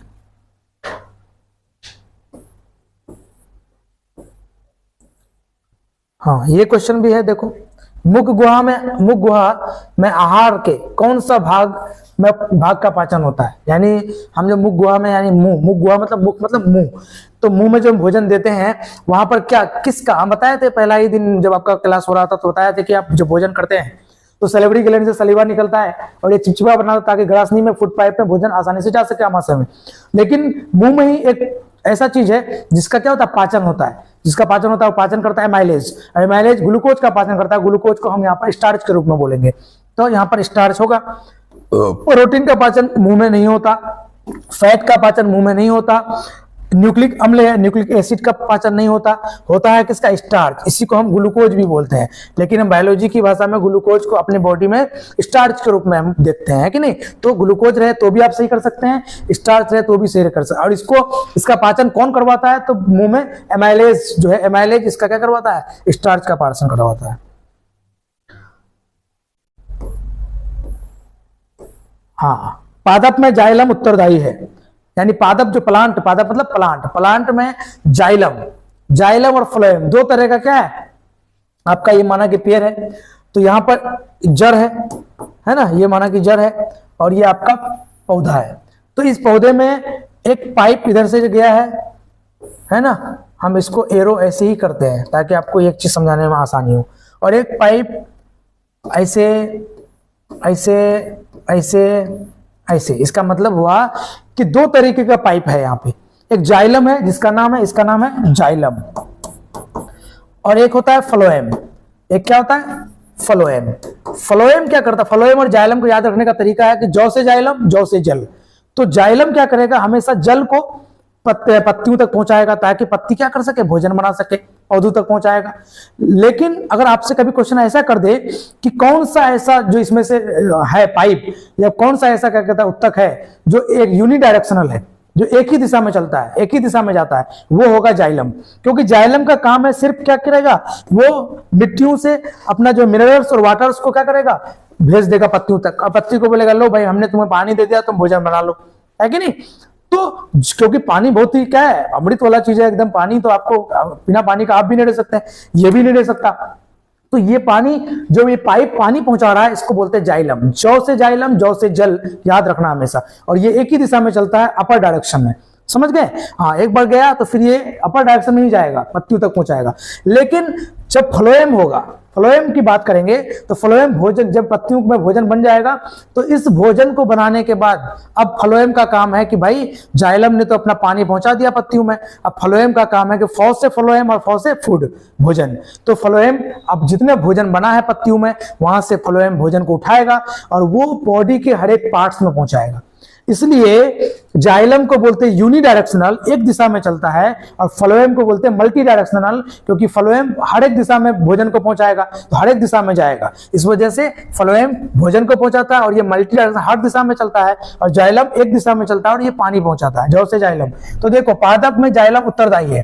पादप में जाइलम क्या करता है? जल का वहन करता है, भोजन को ले जाता है, एमिनो अम्ल को ले जाता है, ऑक्सीजन को ले जाना है तो कुछ जल को लेके जाता है। आंसर क्या हो जाएगा? ए हो जाएगा। ठीक है, इसी में से आपको एक क्वेश्चन को डिस्कशन कर रहे हैं, एक तो 200 क्वेश्चन है, उसके बावजूद भी आपको एक क्वेश्चन को जब हम डिस्कस करते हैं उससे 2-3 क्वेश्चन और बन जाता है। जैसे अभी बना ना कि जाइलम कैसा है, एक दिशा का है कि दो दिशा चलता है, तो एक दिशा में है। फ्लोएम कैसा चलता है, कितने कौन से फ्लोएम जो है, कौन सा ये जो उत्तक है, ये मल्टी डायरेक्शनल है कि सिंगल यूनिडायरेक्शनल है, तो ये भी क्वेश्चन बन रहा था। एक क्वेश्चन से 2-3 क्वेश्चन और बन जा रहा है। तो आप अगर क्लास को कंटिन्यू करेंगे तो इस चैप्टर से आने वाले क्वेश्चंस आपका कभी नहीं छूटेगा, क्योंकि ऑलरेडी 200 क्वेश्चंस है और उसके बाद अप्रोक्स लगभग 200 क्वेश्चंस है, और फिर जो एक एक क्वेश्चन को डिस्कस कर रहे हैं इससे 2-3 क्वेश्चन बन जा रहा है, तो 400-500 क्वेश्चन आपके पास बन जाएगा। ठीक है, आगे बढ़ते हैं। देखो पादप, अच्छा ये तो हो गया। नेक्स्ट है 37 नंबर, करता है कृत्रिम वृक्क किन अपशिष्ट उत्पादों को रुधिर से अपोहन द्वारा पृथक करता है। ठीक है, ये जो कृत्रिम वृक्क है, हमने अभी थोड़ा देर पहले बताया था हेमोडायलिसिस। हेमोडायलिसिस, हेमो मतलब खून, डायलिसिस मतलब जब वृक्क काम, आपका किडनी जब काम नहीं कर पाता मनुष्य का, तो उस पेशेंट को डायलाइजर, एक मशीन होता है जिसमें बॉडी, उसका किडनी काम नहीं करता तो उस मशीन में एक किडनी टाइप का, एक पंखा टाइप का लगा रहता है, जो वो घूमता है और बॉडी से, आपके बॉडी से सारे ब्लड को अपने मशीन में कैप्चर करता है और उस बॉडी में, उस मशीन में ब्लड को प्यूरिफाई करके फिर आपके बॉडी में दिया जाता है, क्योंकि आपका किडनी तो वर्क कर नहीं रहा है, इसलिए उसे बोलते हैं कृत्रिम वृक्क, है ना, क्योंकि वो मनुष्य द्वारा बनाया गया है, इसलिए वो आर्टिफिशियल है। तो आर्टिफिशियल वृक्क में जो अपशिष्ट पदार्थ है, अब आपको पता होगा कि जो कृत्रिम जो वृक्क है, किडनी है, ये क्या करता है, ये ब्लड में से नाइट्रोजन को, अपशिष्ट पदार्थ जो नाइट्रोजन बन गया है, उस नाइट्रोजन को अलग करके मूत्र वाहिनी में भेज देता है, ताकि मूत्राशय के द्वारा ये मूत्र बाहर निकल जाए। तो ब्लड, प्योर ब्लड को भेज देता है, उससे पानी, वाटर जो है यूरिया वाला, उसको अलग कर लेता है ना। तो उसमें नाइट्रोजन होता है, तो नाइट्रोजन का लेवल बढ़ जाने से भी दिक्कत हो जाता है, ये सब बाद में पढ़ेंगे। तो इसमें बोलता है कि वो किसको अलग कर, जब वृक्क, किडनी नाइट्रोजन को अलग करता है, तो ये भी नाइट्रोजन को ही अलग करेगा। क्या करता है, पृथक करता है, अलग करता है। तो ये क्या करेगा, कार्बन को करेगा नहीं, ऑक्सीजन नहीं, इनमें से सभी नहीं, तो नाइट्रोजन को करेगा। आंसर क्या हो जाएगा, ए, ये नाइट्रोजन पदार्थ को करेगा। 38 नंबर देखो, कहता है पायरूट के विखंडन, ये कार्बन डाइऑक्साइड, जल तथा ऊर्जा देता है। जब पायरूट का विखंडन होता है, पायरूट जब टूटता है, जब अलग अलग होता है, तो ये क्या क्या देता है, CO2 देता है, वाटर देता है, H2O देता है ना, और ऊर्जा देता है, एनर्जी देता है ना, ATP देता है ना। तो ये क्रिया होती है, ये क्रिया कैसे होती है, किसमें होती है, क्या कोशिका गर्भ में होती है, क्या होती है साइटोप्लाज्म में, है क्या माइटोकॉन्ड्रिया में होती है, क्या हरित लवक में होती है, नहीं होती, किसमें, माइटोकॉन्ड्रिया में। किसमें होगा, आंसर बी, माइटोकॉन्ड्रिया में होती है। ठीक है, 39 नंबर क्वेश्चन है आपका, निश्वास द्वारा निकली वायु में रहती है। निश्वास क्या, क्वेश्चन कंफ्यूज कर रहा है आपको, नाक द्वारा नहीं दे के निश्वास दे दिया, यानी नाक के द्वारा जो आप जो सीधा सीधा सिंपल सा कहना चाहता है कि आप जो सांस छोड़ते हैं, तो उसमें कौन सा चीज रहता है, क्या आप ऑक्सीजन छोड़ते हैं, क्या आप पायरूट छोड़ते हैं या नाइट्रोजन छोड़ते हैं, ऐसा कह रहा है। तो आप क्या छोड़ते हैं, CO2 छोड़ते हैं, है ना, ये CO2 को आप छोड़ते हैं। और पेड़ पौधा क्या छोड़ता है, O2 छोड़ता है ना। हम CO2 छोड़ रहे हैं, वो O2 छोड़ रहा है, उसको CO2 चाहिए, हमें O2 चाहिए, ये परिपूरक कर रहा है। तो यानी आपका निश्वास द्वारा कभी भी रहे तो निश्वास मतलब नाक के द्वारा निकली वायु को क्या बोलते हैं, CO2 बोलते हैं। तो ये हो जाएगा आंसर ये। ठीक है, आगे क्वेश्चन देखो 40 नंबर। 40 नंबर में देखो, कहता है कि छोटी आंत में पूर्ण रूप से पचा भोजन क्या कहलाता है। अब देखो, हम बताए थे छोटी आंत में, यानी इससे पहले अमाशय में हमने बताया था कि पेट में जो है भोजन क्या होता है, हल्का फुल्का पचता है, आंशिक रूप से पाचन होता है। और जब उस भोजन को हम बोलते हैं क्या, उसको बोलते हैं काइम। उसको क्या बोल रहे थे हम, काइम, है ना। यानी आपका पेट में जो भोजन है, जो पचा है, उस भोजन को बोलते हैं काइम। लेकिन जैसी छोटी आंत में भोजन जाएगा, यहाँ भोजन का पाचन होगा, और जब ये यहाँ पे भोजन का पाचन होगा, इसे बोलेंगे चाइल्ड। इसे क्या बोलेंगे, चाइल्ड। तो देखो आंसर कहाँ है, चाइल्ड यहाँ पे है। आंसर क्या हो जाएगा, सी। यानी अमाशय में जो भोजन पचेगा उसको बोलेंगे काइम, छोटी आंत में जो भोजन पचेगा उसको बोलेंगे चाइल्ड, है ना। ये दंत क्षरण है, यानी इससे पहला नंबर क्वेश्चन जो हम लोग पढ़े, दंत पलक पढ़ रहे थे, वही चीज है। दंत पलक, दंत क्षरण, यानी दांतों में कैसे क्षरण लग जाता है, कैसे दांत में कीड़ा लग जाता है, कैसे दांत में क्षरण होने, क्षय होने लगता है, कैसे दांत का टूटना, क्या दांत टूटेगा तो क्षरण होगा, नहीं। डेंटिन और इनामेल, यानी आपका दांत का जो पार्ट्स का जो नाम है, जो अंदर में है, डेंटिन, इनामेल ऊपर में, तो ये सब का मृदुकरण, ये सब का क्षय कैसे होता है, ये इस वजह से दंत क्षरण होता है। तो यही होगा, डेंटिन और इनामेल का मृदुकरण होगा, जब क्षय होगा तो दंत क्षरण हो जाएगा, दंत क्षय होगा, है कि नहीं। दांत की सफाई करोगे तो थोड़ा दंत क्षरण होगा, दांत तो साफ रहेगा। तो आंसर क्या हो जाएगा, दंत क्षरण, बी नंबर, डेंटिन और इनामेल का मृदुकरण, है ना, आंसर बी। 42 नंबर क्वेश्चन देखो, दांत के इनामेल का मृदु, फिर वही उसी टाइप का क्वेश्चन है, बस क्वेश्चन को घुमा रहा है। कहता है दांत के इनामेल का मृदुकरण कैसे होता है। क्वेश्चन जैसे जैसे पूछा है एग्जाम में आपको प्रीवियस ईयर में, वैसे वैसे आपका लिया गया है। इसमें MCQ और PIQ दोनों मिला हुआ है NCERT के बेस पर, समझे। दांत के इनामेल को मृदुकरण कैसे हो जाता है, कैसे दांत के इनामेल जो ऊपर वाला पार्ट है उसका मृदुकरण होने लगता है, कैसे वो क्षय होने लगता है, अभी हम बताए। तो यहाँ देखो, जीवाणु द्वारा उत्पन्न अम्ल से, क्या टूथपेस्ट से, तो टूथपेस्ट तो उसको खराब करे, खत्म करेगा उसको, भोजन द्वारा उत्पन्न अम्ल से क्या भोजन खाए और हम हो गया? नहीं। जब हम भोजन करते हैं तो भोजन दांत के जरूर में इधर उधर फंस जाता है और फिर वो अगर हम साफ नहीं करें तो वो ऐसे ही रह जाता है, फिर उसमें बैक्टीरिया पनपने लगती है और वो जीवाणु अम्ल में बदल देता है और वो एसिड क्या करता है, दांत के इनामेल को खाने लगता है। तो ये प्रक्रिया चलती है। तो पहले भोजन फंसेगा दांत में, फिर उसमें क्या होगा, बैक्टीरिया, उसमें क्या होगा, बैक्टीरिया, और बैक्टीरिया फिर क्या करेगा, बैक्टीरिया फिर इस भोजन से, बैक्टीरिया और प्लस इस भोजन से मिलाकर एसिड बना देगा और ये एसिड क्या करेगा, दांत को क्षय करेगा। क्या करेगा, क्षय करेगा। इसका मतलब आंसर क्या होगा, पहले भोजन ये जीवाणु द्वारा उत्पन्न अम्ल से, यानी भोजन के बाद जीवाणु द्वारा उत्पन्न अम्ल से। तो आंसर क्या हो जाएगा, ए। आंसर क्या होगा, ए, है कि नहीं?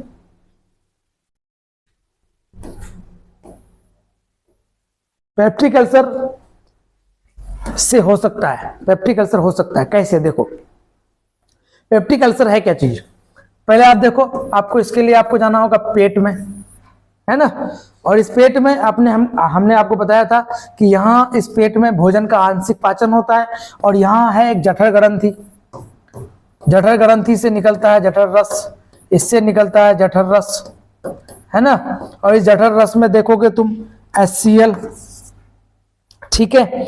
उसके बाद तुमको मिलेगा म्यूकस निकलता हुआ, सलेस्मा भी इसको बोलते हैं हिंदी में, और पेप्सिनोजेन, ये निष्क्रिय पेप्सिनोजेन होगा, पेप्सिनोजेन। मुख्य रूप से ये तीन चीज क्या कहता है यहाँ पे आमाशय में काम करती है। तो अब जो HCl है, आपको पता ही है HCl क्या है, बहुत ही क्या कहता है, ये जो हाइड्रोक्लोरिक एसिड है, ये HCl बहुत ही खतरनाक एसिड है नहीं, लेकिन फिर भी ये पेट में है आपका और ये भोजन का क्या करता है, पाचन करता है। तो लेकिन अगर आप ये जो है आपका क्वेश्चन है पेप्टिक अल्सर, ये कैसे होगा, तो देखो जब आप लंबे समय तक सही टाइम पे खाना नहीं खाएंगे, लंबे समय तक आप भूखे रहेंगे, तो पेट में जो है आपको देखते होगे कि आपको पेट में दर्द होने लगता है, आप बोलते हैं गैस हो गया है, गैस हो गया है। तो ये जो गैस है इसमें HCl उत्पन्न हो रहा है, यानी आप जब खाना नहीं खाओगे टाइम पे या लंबे समय तक भूखे रहोगे तो भूखे पेट में HCl की मात्रा उत्पन्न होने लगेगी। लेकिन इस HCl को रोकने के लिए ये जो दीवार है, ये जो पेट का दीवार है, इस दीवार में HCl को नहीं पहुंचने देता है, HCl को सिर्फ बीच में ही रहने देता है, ताकि ये भोजन को वहीं पचाए, वहीं पर कुछ करे। लेकिन जब आप लंबे समय तक भूखे रहोगे तो HCl इतना उत्पन्न होगा और इसको यहां तक दीवार में टच नहीं होने देने के लिए ये म्यूकस काम करता है। क्या करता है, ये म्यूकस यहाँ पर इसका रक्षा करता है दीवार का, HCl टच ना हो जाए, क्योंकि HCl इतना हार्ड होता है, इतना हार्ड एसिड होता है कि अगर वो आमाशय पेट के दीवार में आ जाए तो वहां पर गड्ढा बना देगा, घाव बना देगा, और उसी को हम पेप्टिक अल्सर कहते हैं। समझ गए? और कैसे करता है, देखो ये HCl यहाँ ना आए इसके लिए म्यूकस काम करता है। यहाँ पर क्या है, म्यूकस है ना, म्यूकस क्या करता है, HCl ना आ पाए उसको रोकता है। लेकिन जब खाली पेट होगा तो HCl बहुत ज्यादा हो जाएगा, HCl ज्यादा हो जाएगा तो म्यूकस अपने आप को इतना शराब नहीं कर पाएगा कि HCl को रोक पाए। तो HCl क्या करेगा, म्यूकस को हटाकर इस दीवार में आ जाएगा और इस दीवार में गड्ढा बना देगा, और उस गड्ढे से क्या बन जाएगा, एक गड्ढा से घाव बनेगा, वो घाव क्या कहलाएगा, पेप्टिक अल्सर कहलाएगा। क्या कहलाएगा, पेप्टिक अल्सर, और ये बाद में फिर कैंसर का रूप ले लेता है। तो पेप्टिक अल्सर इसी को बोलते हैं। तो देखो ऑप्शन में क्या है, सामान्य भोजन है, नॉर्मली आप जैसे भोजन खाते हैं उससे कम भोजन खाने से, लंबे समय तक भूखे रहने से। अभी आपको हम बताएं कि लंबे समय तक भूखे आप रहते हैं, डेली भूखे रह रहे हैं बहुत दिनों तक, तो आपको हो जाएगा पेप्टिक अल्सर। तो क्या हो जाएगा, ऑप्शन सी, ऑप्शन क्या हो जाएगा, सी, है ना। आई होप कि इसको आपको अच्छे समझ में आया होगा, है ना।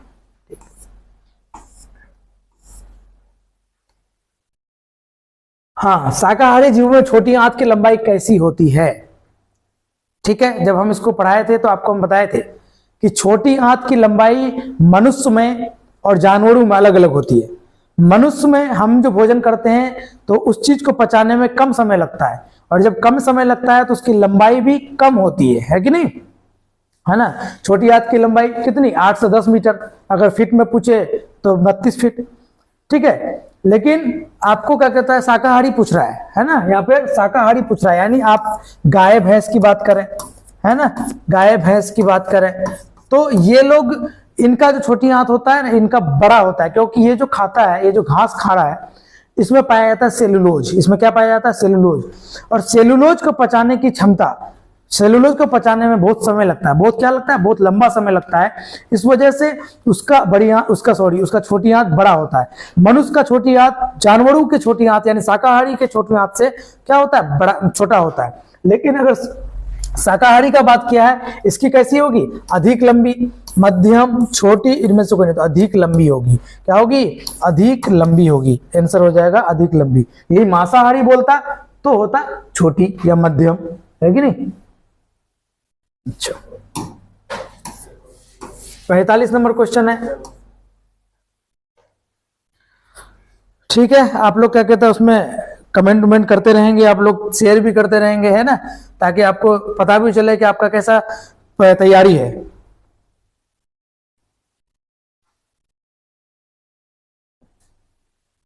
पैंतालीस नंबर क्वेश्चन है, अवायवीय शोषण कोशिका किस भाग में होता है। ठीक है, ये किस में होगा, कोशिका दर्भ में होगा, हरित लवक में होगा, कोशिका झिल्ली में होगा, ये सब में तो होता ही नहीं है। जब भी कोशिका में, अगर किसी कोशिका में अवायवीय शोषण का बात किया जाए, वो होगा माइटोकॉन्ड्रिया में। वो कहाँ होगा, माइटोकॉन्ड्रिया में, है ना। आगे बढ़ो, आंसर क्या हो जाएगा, ए।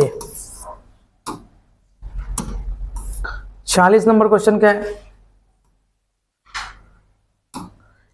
कहता है पौधों में गैसों का आदान प्रदान के लिए रहता है क्या, जर।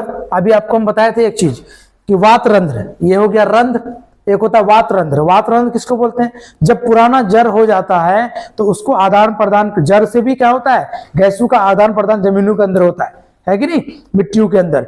तो जब पुराना जर हो जाता है तो उसका मूल रोम खत्म हो जाता है, कम हो जाता है, तो उसके गैसों का आदान प्रदान करने के लिए एक वात रंध्र होता है।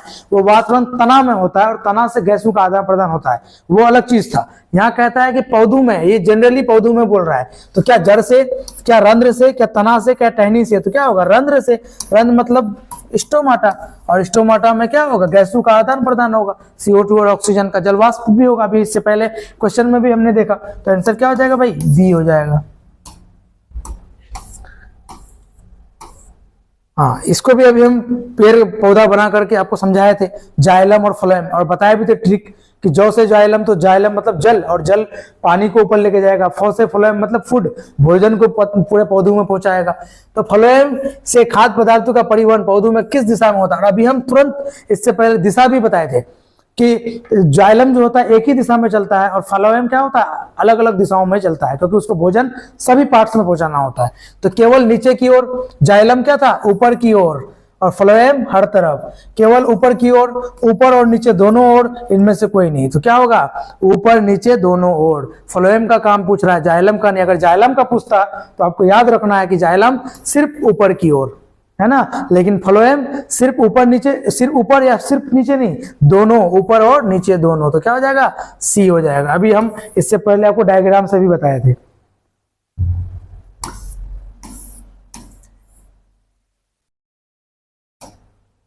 देखो, हृदय के वेशमुख की शिथिलन कहलाता है। देखो, हृदय यानी आपका जो हृदय, हार्ट है, ठीक है, ये हृदय में अब जो आपका जो हार्ट है, इस हार्ट में ब्लड का प्रेशर, यानी हार्ट क्या करता है, ब्लड को पंप करता है, पंप करके ब्लड को क्या कहता है, फिर भेजता है, फिर दूसरा ब्लड आता है, फिर क्या कहता है, पंप होता है। तो ये पंप जो हो रहा है, इसी में प्रेशर बनता है। पंप करेगा तो प्रेशर बनेगा। आप कोई भी चीज को पकड़ के रखो, या फिर आप कोई एक चीज ये देखना कि पाइप को देखो, जहां पानी फ्लो हो रहा है, कंटिन्यू पानी फ्लो होता है, आप उसको बंद कर दो मुट्ठी से और फिर छोड़ो, तो देखो प्रेशर में पानी जाएगा। तो हार्ट में भी उसी तरह का होता है, ये ऐसे चापता है और फिर दबा करके छोड़ता है, तो ये ब्लड फिर फ्लो अप में जाता है। तो ये इसी को हम लोग मशीनों में नापते हैं, डॉक्टर्स नापते हैं और बोलते हैं कि ये ब्लड प्रेशर नापो, और ब्लड प्रेशर को लिखते हैं 120/80 में। अब जो ये 120 है और ये 80 है, ये क्या दिक्कत है, ये क्या है आखिर। तो ये 120 जो ऊपर वाला होता है, इसको हम बोलते हैं हाई ब्लड प्रेशर। क्या बोलते हैं, हाई ब्लड प्रेशर। नीचे वाला जो होता है, इसको होता है लो ब्लड प्रेशर। इसको क्या बोलते हैं, लो ब्लड प्रेशर। इसी को हम बोलते हैं, ये होता है सिस्टोलिक, ये सिस्टोलिक प्रेशर है, सिस्टोलिक प्रेशर। और इसी को नीचे वाले को बोलते हैं डायस्टोल, डायस्टोलिक प्रेशर या डायस्टोलिक प्रेशर, है ना, डायस्टोलिक प्रेशर। तो इसका मतलब है, ये इसको बोलते हैं शिथिलन, इसको बोलते हैं शिथिलन, शिथिलन।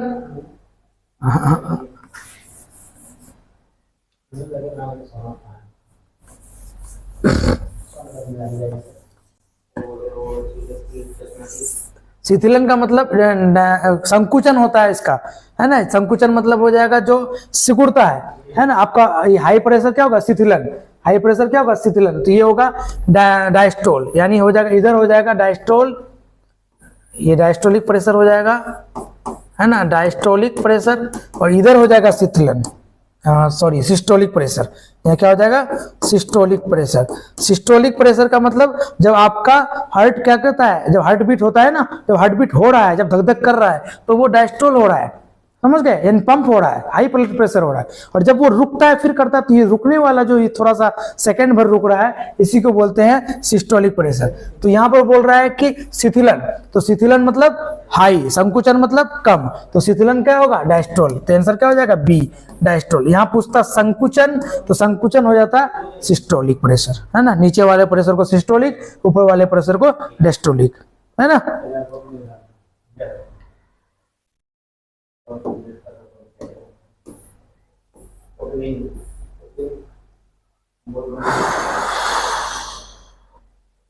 अब कह रहा है क्वेश्चन कि निम्नलिखित में से कौन सा एमिनो अम्ल का विखंडन से बनता है, एमिनो एसिड के टूटने से कौन सा बनता है, NH3 बनेगा, समझे।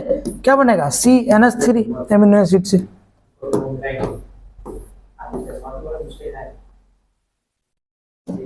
रेजिन, देखो रेजिन किस प्रकार के पौधे का उत्सर्जी पदार्थ है। उत्सर्जी मतलब कौन से पदार्थ से, पौधे से जो उत्सर्जी पदार्थ है रेजिन। ये देखो बबूल से, कनेर से, पीपल से, चीर से, चीर के पेड़ से जो है जो उत्सर्जी पदार्थ। उत्सर्जी किसको बोलते हैं, जैसे देखो कभी कभी हम लोग बचपन में भी देखते थे कि कुछ पेड़ है, उस पेड़ के ऊपर से छाल में गोंद टाइप का निकलता था, और हम लोग बचपन में उसको लेकर के खेलते भी थे, तितली पकड़ते थे, है कि नहीं। तो वो सब वही, वो जो है रेजिन उसको बोलते हैं। और ये किस पेड़ का होता है, उसको बोलते हैं चीर का पेड़, चीर, जिसका आंसर होगा डी, है ना।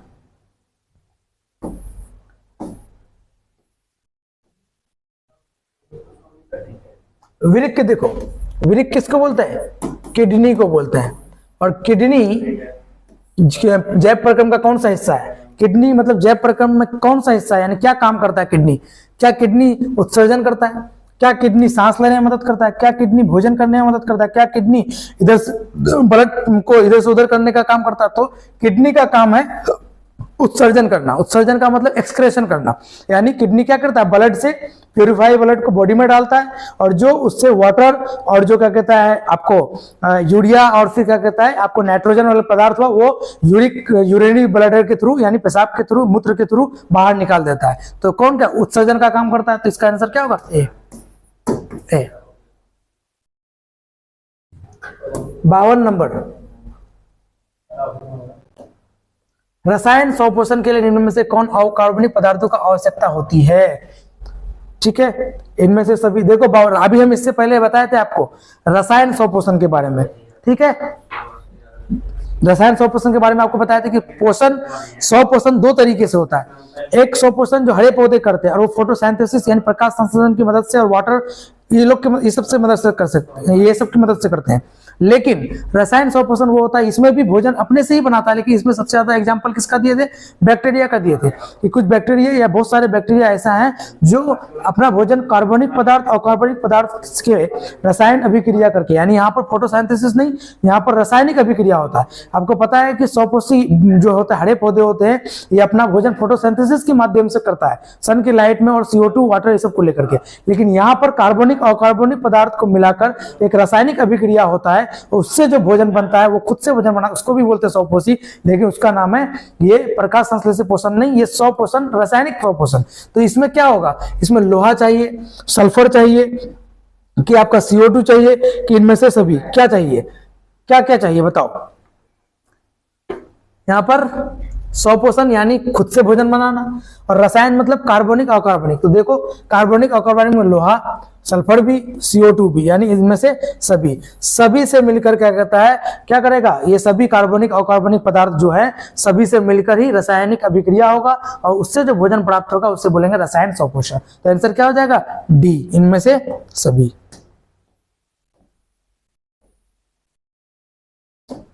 क्या कह रहा है, इनमें कौन प्रकाश स्वपोषी है?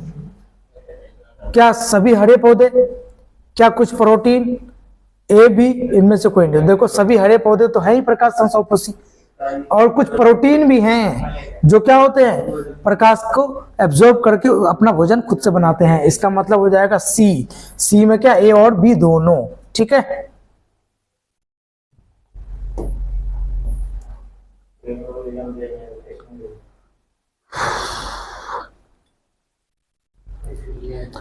क्या है, इथाइल अल्कोहल किस प्रकार का श्वसन में बनता है? किसका श्वसन का तरीका है, कहते हैं अवावीय, वावीय, वायु की उपस्थिति में, और वायु मतलब वायु की अनुपस्थिति में, ऑक्सीजन की अनुपस्थिति में, ऑक्सीजन की उपस्थिति में। लेकिन इथाइल अल्कोहल अगर प्राप्त करना है तो कौन से श्वसन में बनेगा, वायवीय में बनेगा कि अवावीय में, या दोनों में, इनमें से कोई नहीं? तो क्या होगा, अवावीय में। क्या होगा आंसर, बी। ठीक है,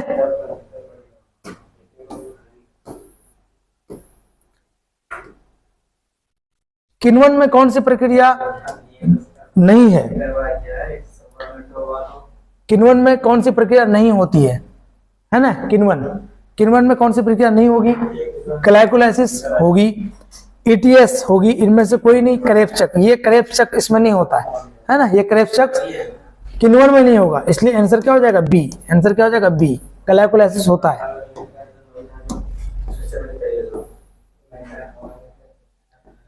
देखो कहता है किण्वन के फलस्वरूप एटीपी का निर्माण होता है, किण्वन के फलस्वरूप एनर्जी उत्पन्न होता है।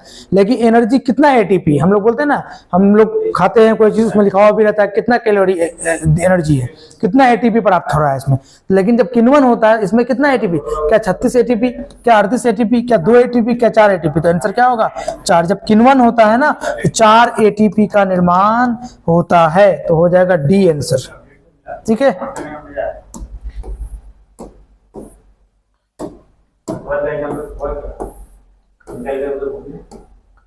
देखो दूसरा क्या है, चूने का पानी CO2 की उपस्थिति में कैसा हो जाता है ना? चूने का पानी में अगर CO2 की उपस्थिति हो जाए तो वो कैसा बन जाएगा, नीला बन जाएगा, दुधिया बन जाएगा, पीला बन जाएगा, लाल बन जाएगा। तो आंसर क्या होगा, दुधिया बन जाएगा। आंसर क्या हो जाएगा, बी, है ना, बी।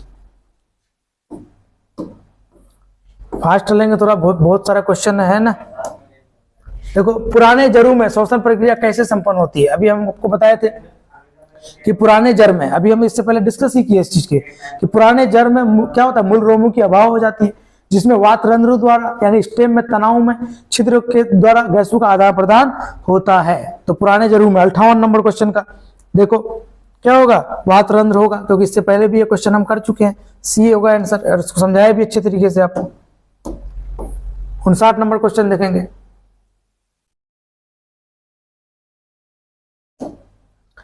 59 नंबर क्वेश्चन कह रहा है किस उत्सर्जी पदार्थ, उत्सर्जी पदार्थ मतलब जो बाहर निकलता है ना, उसको, जो अपशिष्ट पदार्थ है उसको उत्सर्जी पदार्थ, उत्सर्जन से जो बाहर निकलता है, को बाहर निकलने में जल की आवश्यकता नहीं होती है। किसको, ठीक है, जल की, एमोनिया में जल की आवश्यकता होती है, यूरिया में जल की आवश्यकता होती है, नहीं होती है बोलता है, जल की आवश्यकता नहीं होती है। तो यूरिक अम्ल में, यूरिक एसिड में जल की आवश्यकता, बाहर निकलने के लिए जल की आवश्यकता नहीं होगी। तो आंसर क्या हो जाएगा, सी हो जाएगा। ठीक है, पौधों में आवश्यकता से अधिक जल किस प्रकार द्वारा बाहर निकाले जाते हैं? पौधों में क्या होगा, उत्सर्जन, वाष्पोत्सर्जन, अवशोषण, प्रकाश संश्लेषण। आपको पता ही है जब ज्यादा पानी हो जाएगा तो वो पत्तियों के में देखोगे बूंद बूंद बूंद बूंद पानी आ जाता है, तो वो कैसे, वाष्पोत्सर्जन यानी इवापोरेशन हो जाता है, इसलिए इवापोरेशन है ना, इवापोरेट हो जाता है, और इवापोरेट की वजह से पानी बाहर निकल जाता है। तो आंसर क्या हो जाएगा, आंसर हो जाएगा बी।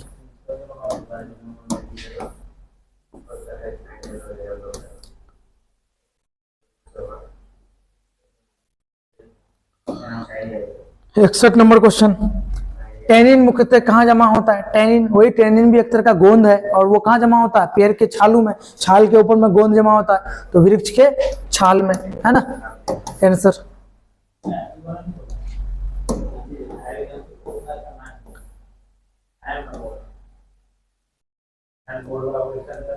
ठीक है, बबूल के पौधे में मुख्यतः कौन सा उत्सर्जी पदार्थ निकलता है? बबूल का जो पेड़ होता है उसमें से उत्सर्जी पदार्थ कौन सा निकलता है? जैसे अभी हम इससे पहले चीर में पढ़े थे, है ना। चीर का पेड़ में क्या निकलता है, रेजिन नाम का, उसका जो उत्सर्जी पदार्थ उसको रेजिन कहते हैं, है कि नहीं। तो बबूल के पेड़ में भी उत्सर्जी पदार्थ होगा जो छाल में होगा, लेकिन उसको नाम क्या है, उसको क्या कहेंगे, गोंद कहेंगे, उसको क्या कहेंगे, गोंद, है ना।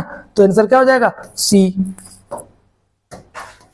63 नंबर क्वेश्चन है आपका, हृदय का पेसमेकर किसे कहते हैं। आपको पता है जब हृदय ठीक से वर्क नहीं करता है तो पेसमेकर लगाया जाता है ना। उस पेशेंट को डॉक्टर पेसमेकर लगाता है कि नहीं। वो इलेक्ट्रिक से चलता है, बैटरी से भी चलता है कि नहीं। तो बैटरी उसमें लगा रहता है पेसमेकर, ताकि हृदय आपका हार्ट बीट चलता रहे, ताकि आप जिंदा रह सके। तो उसके लिए हृदय का पेसमेकर किसको कहते हैं, तो नोड जो होता है ना, ऐसे नोड, उसी को हृदय का क्या बोलते हैं, पेसमेकर। तो कहां ऑप्शन में, ऐसे नोड यहाँ पे है ना। ऐसे नोड को क्या बोलते हैं, हृदय का पेसमेकर। तो आंसर क्या हो जाएगा, ए।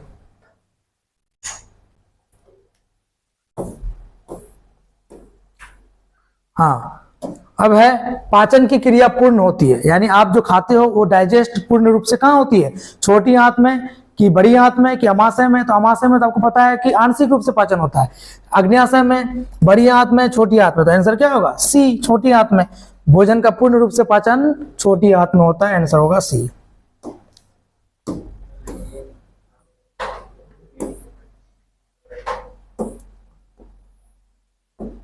चौसठ नंबर क्वेश्चन होगा,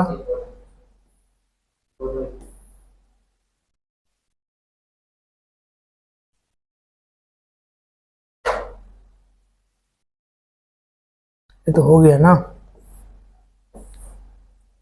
हाँ, छोटी आंत की दीवारों में पाई जाने वाली ग्रंथियों का स्राव को क्या कहते हैं, आंत्ररस, जठर रस, ये है सक्कस, एंट्रिक्स, सभी। यानी आपको छोटी आंत में भोजन का पूर्ण रूप से पाचन होता है, तो यहाँ पर बहुत सारे रस का क्या होगा, चाहिए उसको, तो सारा काम तो इसी को करना है। इसका मतलब सभी हो जाएगा, आंसर हो जाएगा डी, इसे सभी चाहिए, है कि नहीं।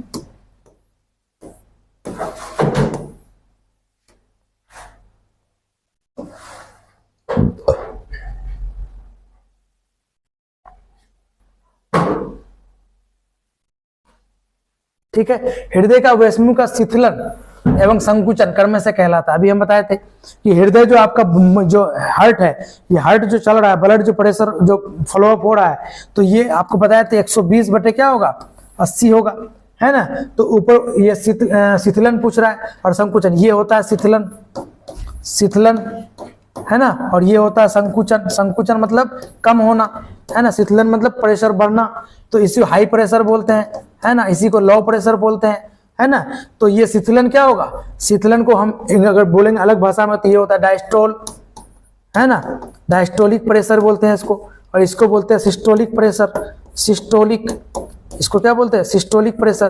तो कह रहा है कर्म से, यानी अनुपात में कर्म से लगातार क्या होगा, शिथिलन को क्या बोलेंगे, तो डायस्टोल, और संकुचन को क्या बोलेंगे, सिस्टोल। तो पहले क्या है, शिथिलन, तो डायस्टोल कहाँ है ऑप्शन, यहाँ। कंफ्यूज नहीं होना है आपको, इसलिए हमने यहाँ फिगर में या फिर आपको यहाँ करके बताया, क्योंकि हो सकता है आपको यहाँ पहले संकुचन दे, तो संकुचन अगर पहले देगा तो पहले क्या हो जाएगा, सिस्टोल, यानी ये वाला ऑप्शन होता। लेकिन पहले यहाँ शिथिलन है, शिथिलन ऊपर वाले को बोलते हैं, तो ऊपर वाले को डायस्टोल बोलते हैं, तो डायस्टोल पहले देख लिए हम, तो आंसर क्या होगा, बी हो जाएगा। आंसर क्या होगा, बी। इसलिए आपको ये भी ध्यान देना है कि शिथिलन पहले बोल रहा है कि संकुचन पहले बोल रहा है, और फिर इसको आपको याद रखना है, 120 बटे 80।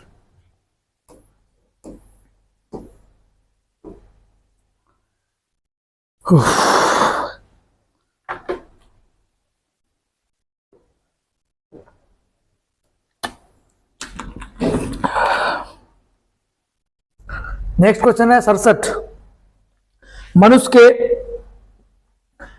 हृदय में, यानी वही अभी पेसमेकर की बात कर रहे थे हम, ऐसे नोड के बारे में, कहाँ स्थित होता है, दायां आलिंद में, अंतर आलिंद में, अंतर्निलय में, बायां आलिंद में। तो ये दायां आलिंद में, जो राइट है उसमें क्या कहता है, ये पेसमेकर लगता है कि नहीं। तो आंसर क्या हो जाएगा, ए।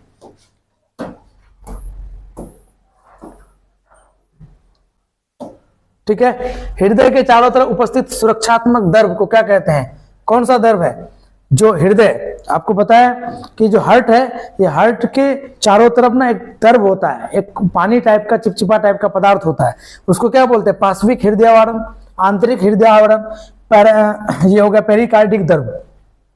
पेरिकार्डिक, कार्डियक मतलब ही हृदय होता है, और पेरी मतलब चारों तरफ, पेरी मतलब चारों तरफ, पेरी का मतलब क्या होता है, चारों तरफ, है ना, चारों तरफ, ये समझो। और कार्डियक मतलब क्या होता है? कार्डियक मतलब भी होता है हृदय। क्या बोलता है? हृदय। तो हृदय के चारों तरफ जो द्रव होता है उसको क्या बोलेंगे? पेरिकार्डियक। तो ये होगा आंसर सी।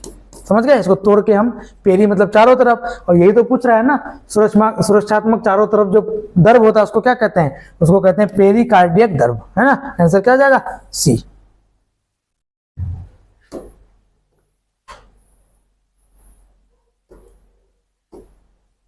हाँ, कह रहा है इनमें से एंटीबॉडी का निर्माण। एंटीबॉडी मतलब आपके बॉडी में कोई जर्म्स, कोई बैक्टीरिया, कोई वायरस चला गया तो कौन एंटीबॉडी का काम करता है? कौन एंटीबायोटिक टाइप का काम करता है? कौन आपसे उससे लड़ता है? तो कौन? Lymphocyte, monocyte, basophil, neutrophil. तो ये लिम्फोसाइट। ये क्या होगा? ए होगा इसका आंसर। क्या होगा? ए, लिम्फोसाइट इसका आंसर होगा, है कि नहीं। आगे बढ़ते हैं, नेक्स्ट क्वेश्चन।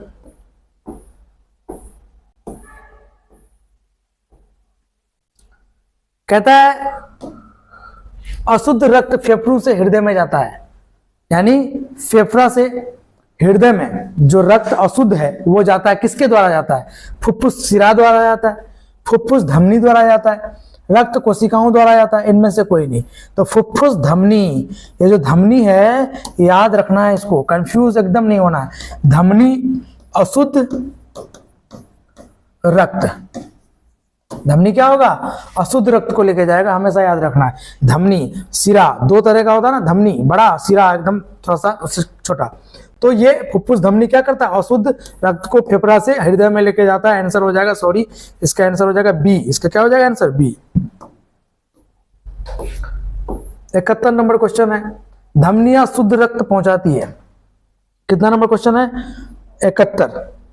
ठीक है, धमनियां शुद्ध रक्त पहुंचाती है, यानी जो शुद्ध रक्त है धमनियां पहुंचाती है। अभी हम बताए थे फुफ्फुस धमनी भी क्या क्या अशुद्ध, फुफ्फुस धमनी एक एक्सेप्शनल है जो अशुद्ध रक्त को भेजता है, लेकिन धमनियां ज्यादातर शुद्ध रक्त को भेजती है। कहाँ? हृदय से शरीर के विभिन्न भागों में, शरीर से हृदय में, यानी शरीर से हृदय में, तो हृदय से फेफड़ों में। तो हृदय से शरीर के हर एक भाग में जो ब्लड पहुंचाता है, प्योर ब्लड, वो धमनी का काम है। लेकिन हृदय से अशुद्ध ब्लड को अगर हार्ट में पहुंचाता है तो वो है आपका फुफ्फुस धमनी। ठीक है, एक एक्सेप्शनल है, उसको याद रखना है। लेकिन ज्यादातर धमनियां हृदय से शरीर के विभिन्न भागों में शुद्ध रक्त को भेजती है। तो आंसर क्या हो जाएगा?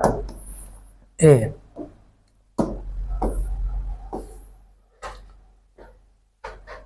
ठीक है, 72 नंबर क्वेश्चन है, 72 नंबर। ठीक है, सिराएं अशुद्ध रक्त पहुंचाती है। जो वेन है, सिराएं किसको बोलते हैं? वेन को, है ना। ये वेन है, ये शुद्ध अशुद्ध रक्त को, ठीक है, ये कैसे पहुंचाती, कहां पहुंचाती है? देखो, शरीर के अंगों से हृदय की ओर, क्या शरीर से, बॉडी से हार्ट की ओर भेजता है, या फिर हृदय से, यानी हृदय से बॉडी की ओर, या हृदय से फेफड़े की ओर? तो हम वहां पर क्या देखे, वहां पर धमनी क्या कर रहा था? वहां पर धमनी क्या कर रहा था आपका, कि हृदय से शरीर के चारों तरफ शुद्ध रक्त को भेज रहा था। और यहाँ क्या करेगा? शरीर के अंगों से हृदय की ओर। अब जो खराब ब्लड है उस ब्लड को लेकर हृदय तक पहुंचाएगा, तब तो फिर हृदय उसको क्या करेगा? प्योर करेगा, फिर पंप करेगा। तो यहाँ पर हो जाएगा सिराएं शरीर के अंगों से हृदय की ओर। तो इसका भी आंसर क्या हो जाएगा? ए हो जाएगा।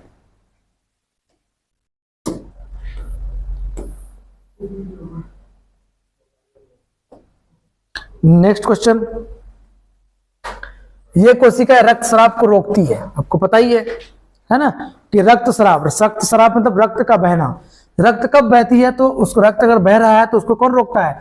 क्या लाल रक्त कोशिका, क्या सफेद रक्त कोशिका, क्या लसीका, या फिर आपका प्लेटलेट्स? तो आपको याद रखना है ये डी, प्लेटलेट्स। प्लेटलेट्स का काम है कि बॉडी से जो ब्लड अगर बह रहा है तो वहां पर मोटा थक्का बना देना और उसको रोक देना। ठीक है, वाष्पो ये है इवापोरेशन का क्या महत्व है? क्या खनिज अवशोषण एवं वहन, खनिज का अवशोषण करना और वहन करना, जल का परिवहन करना, ताप का संतुलन करना, या इनमें से सभी? तो आंसर होगा इनमें से सभी, सभी काम इसका है ना। ताप का भी संतुलन करता है, इवापोरेट होता है, तो है कि नहीं। तो इसका आंसर क्या हो जाएगा? डी हो जाएगा। देखो बहुत सारा क्वेश्चन है, बहुत मेहनत लगता है, बहुत लंबे समय तक वीडियो बनाना पड़ता है। आप लोग बस वीडियो को क्या करें, आराम से पढ़ें और नोट्स भी बनाएं। कुछ क्वेश्चंस आपको एक्स्ट्रा लग रहा है उसका नोट्स बनाएं, उसको देखें, एक बार एग्जाम के टाइम में देख लें, काफ़ी है। तो आप इसको शेयर भी करें लोगों तक, जो भी क्लास 10th के बच्चे हैं या जो भी किसी कंपटीशन का भी तैयारी करता है। तो इस चैप्टर से अगर कोई क्वेश्चन आता है तो इसका छूटने वाला नहीं है अगर ये पूरा कर लिया तो, क्योंकि एक तो क्वेश्चन है इतना सारा, फिर डिस्कस के थ्रू बहुत सारा क्वेश्चन बनता है आपका, है कि नहीं। नेक्स्ट है कितना नंबर, 75 नंबर क्वेश्चन है ना। रक्तचाप उत्पन्न कैसे होता है, अभी हम बताए थे ब्लड प्रेशर, रक्तचाप को क्या बोलते हैं, ब्लड प्रेशर। तो ब्लड प्रेशर कैसे उत्पन्न होता है ना, कैसे क्या कहता है ब्लड प्रेशर उत्पन्न होता है। तो देखो आलिंदु के संकुचन से, संकुचन होगा तो ब्लड प्रेशर होगा क्या। उसके बाद निलयों का शिथिलन से, निलय यानी का शिथिलन हो जाएगा, ऊंचा उठेगा, हाई उठेगा। निलयों के संकुचन से, निलयों के संकुचन से, जब निलय संकुचन करेगा तभी ब्लड प्रेशर होगा। क्योंकि जब संकुचन कोई चीज को तुम बोलते हो ना, हम बोले अभी पाइप के लिए कि इस पाइप से पानी बह रहा है, संकुचन मतलब दबा देना। इसको जब दबाएंगे तो यहाँ प्रेशर बनेगा, है ना, और जब इसको छूटेगा ये तो प्रेशर के थ्रू ब्लड बाहर जाएगा, पानी बाहर जाएगा। तो इसका मतलब होगा निलयों के संकुचन से। तो आंसर क्या हो जाएगा, सी हो जाएगा।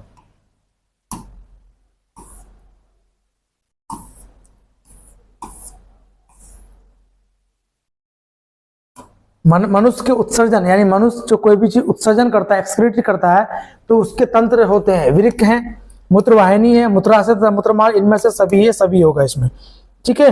क्योंकि वृक्क मतलब किडनी, किडनी क्या करता है, ब्लड को प्यूरिफाई करता है, ब्लड को छकता है, उससे नाइट्रोजनस पदार्थ को क्या करता है, मूत्राशय में भेजता है। तो ये भी तो मूत्रवाहिनी भी तो है इसकी, ये ब्लड सॉरी ये मूत्र को रखता है, फिर मूत्राशय से मूत्र मार्ग द्वारा मूत्र जो है बाहर निकल जाता है। तीनों के तीनों तो क्या है, उत्सर्जन के लिए ही अंग है। इसका मतलब इनमें से सभी, आंसर हो जाएगा डी।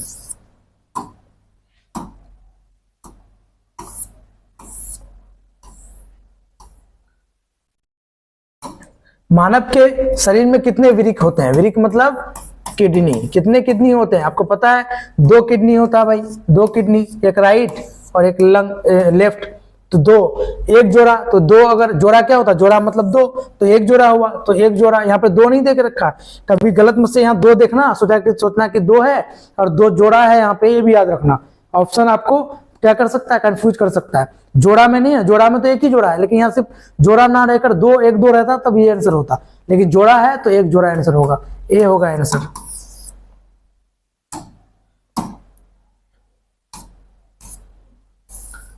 मूत्र में होता है, मूत्र में क्या होता है बताओ, मूत्र में क्या होता है, जल होता है। जब मूत्र करते हैं तो जल भी होता है। यूरिया होता है, हाँ यूरिया होता है ना, पेशाब में, मूत्र में क्या होता है, यूरिया होता है। सोडियम क्लोराइड, हाँ सोडियम क्लोराइड भी होता है। तो जब देखोगे डॉक्टर किसी पेशेंट का मूत्र का क्या करता है, जांच करता है, तो उसमें ये भी आता है, यूरिया सोडियम क्लोराइड देखता है उसमें, है ना। तो ये सब इनमें से कोई नहीं, तो क्या होगा,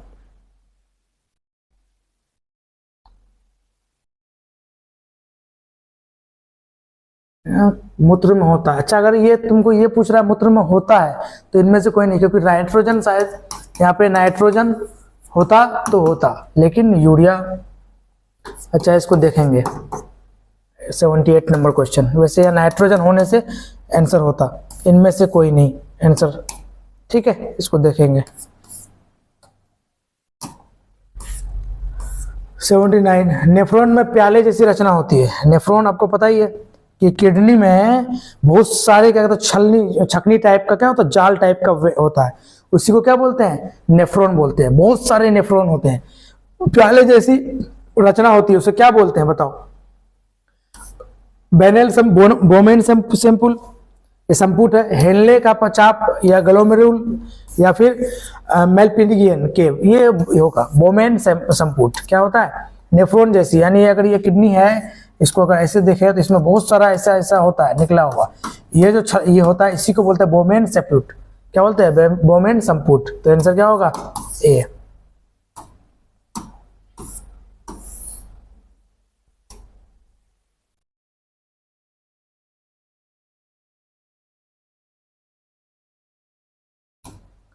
कहता है कौन सी रचना बोमेन संपुट से घिरी होती है, कौन सी रचना, तो मूत्रवाहिनी नहीं, हेनले का चाप नहीं, तो ये होता है ग्लोमेरुलस, ग्लोमेरुलस जो होता है ये अभी जो हम बताए थे कि ऐसे जो होता है ऐसे ऐसे पूरा एकदम, तो इससे घिरा होता है, ये प्याले आकार का होता है, इसको बोलते हैं ये ग्लोमेरुलस। ठीक है, तो आंसर क्या होगा?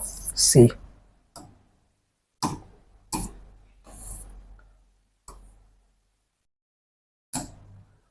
हीमोडायलिसिस में क्या नहीं होता है? क्या नहीं होता है पूछ रहा है। रक्त का 0 डिग्री सेल्सियस तक ठंडा करता है। इलाइजर आंशिक परागम सेलोफेन का बना होता है। रक्त में प्रतिसंकेतक मिलाते हैं। इनमें से सभी क्या होगा? क्या होगा बताओ? इनमें से सभी होगा। हेमोडायलिसिस में क्या नहीं होता है? इनमें से क्या नहीं होता? इनमें से कुछ नहीं होता है ना? सही बात है। इनमें से क्या होगा? कुछ नहीं। इन्हें 0 डिग्री सेल्सियस करता है, इनमें से कुछ नहीं होता। हम तुमको बताया हीमोडायलिसिस, हीमो मतलब ब्लड और डायलिसिस मतलब खून। जब किडनी सही से वर्क न कर पाए तो एक मशीन है जिसका नाम डायलाइजर होता है, और उस मशीन में पेशेंट को क्या करता है? पेशेंट के ब्लड को उस मशीन में डाला जाता है, मशीन उस ब्लड को प्यूरिफाई करके फिर से अपनी बॉडी में आपका डालता है, तो ये काम करता है। बाकी इनमें से कोई काम नहीं होता है, इनमें से सभी कोई काम नहीं होता है इसमें से। हाइड्रा में प्रजनन किसके द्वारा होता है? तो ये मुकुलन के द्वारा होगा। क्या होगा? 82 नंबर क्वेश्चन। हाइड्रा में ये सब तुम लोग पढ़ ही चुके होगे। हाइड्रा में क्या होगा? मुकुलन द्वारा होगा। आंसर क्या हो जाएगा? बी। हाइड्रा में मुकुलन द्वारा होता है। प्रोटीन का पाचन शुरू होता है कहां से? कहां से प्रोटीन का पाचन शुरू होगा बताओ? हाँ, अमाशय में। अमाशय में होता है। अब बताए थे कि HCl निकलता है, म्यूकस निकलता है, पेप्सिनोजेन निकलता है, और ये सक्रिय पेप्सिन में पेप्सिन को पेप्टोन में बदलता है। तो इसका मतलब है कि प्रोटीन का पाचन कहाँ होगा? अमाशय में हो जाएगा, है ना? बी शुरू होता है बोला है, तो बी से शुरू होगा, यानी अमाशय से शुरू होगा। कृत्रिम वृक्क किस प्रकार से अपशिष्ट पदार्थों को बाहर निकालता है? जो वही अभी हम बताए थे, हेमोडायलिसिस डायलाइजर मशीन जो होता है ये कृत्रिम मशीन है, मनुष्य के द्वारा है बना हुआ। वृक्क यानी किडनी जो है, ये कुदरत का दिया हुआ किडनी हमारे पास है, ये वर्क ना करे तो हम डायलाइजर मशीन में यूज करते हैं, उसको वृक्क मानते हैं। वो कृत्रिम वृक्क है। वो कैसे क्या करता है? डायलिसिस के द्वारा, मूत्र के द्वारा, श्वसन के द्वारा, इनमें से सभी। तो हो जाएगा अपोहन, यानी डायलिसिस के द्वारा। आंसर होगा ए। ठीक है,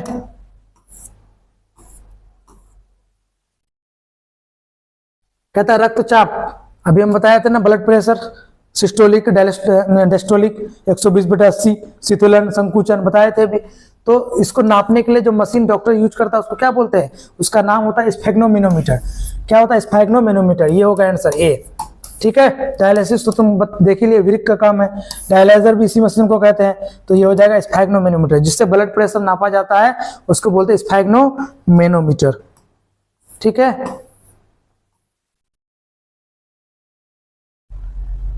ठीक है। कहता है उच्च रक्तचाप, हाई ब्लड प्रेशर में क्या होगा? यानी 120 को बोलते हैं हाई ब्लड प्रेशर, है ना? उच्चचाप में क्या होगा? धमनिकाओं या धमनियों का फैलेगा, है ना? फैलेगा तो क्या होगा? उच्चताप होगा। ये होगा, यही होगा इसका। सिकरेगा तो 80 वाला आएगा, नीचे वाला आएगा, है ना? तो ये होगा ए। ऑप्शन क्या होगा? ए।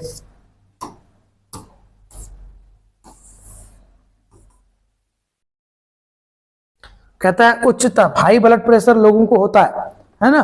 प्रेशर बढ़ जाता है। प्रेशर कब बढ़ता है? देखो, जब आप कोई चीज के बारे में सोच रहे हो, चिंता कर रहे हो, तो क्या होता है? प्रेशर बढ़ जाता है। उत्सुकता, किसी चीज को जानने की उत्सुकता बढ़ जाती है तो तुरंत आपको सुने हमें ये जानना है, तुरंत एकदम उतावला हो जाता है, उससे भी बढ़ता है। रोग बीमारी अगर आपके अंदर है उससे भी ब्लड प्रेशर बढ़ेगा। तो इनमें से सभी होगा। आंसर क्या हो जाएगा? डी। ये इन सभी चीजों से उच्च ताप, जो हाई ब्लड प्रेशर बढ़ जाता है। ठीक है,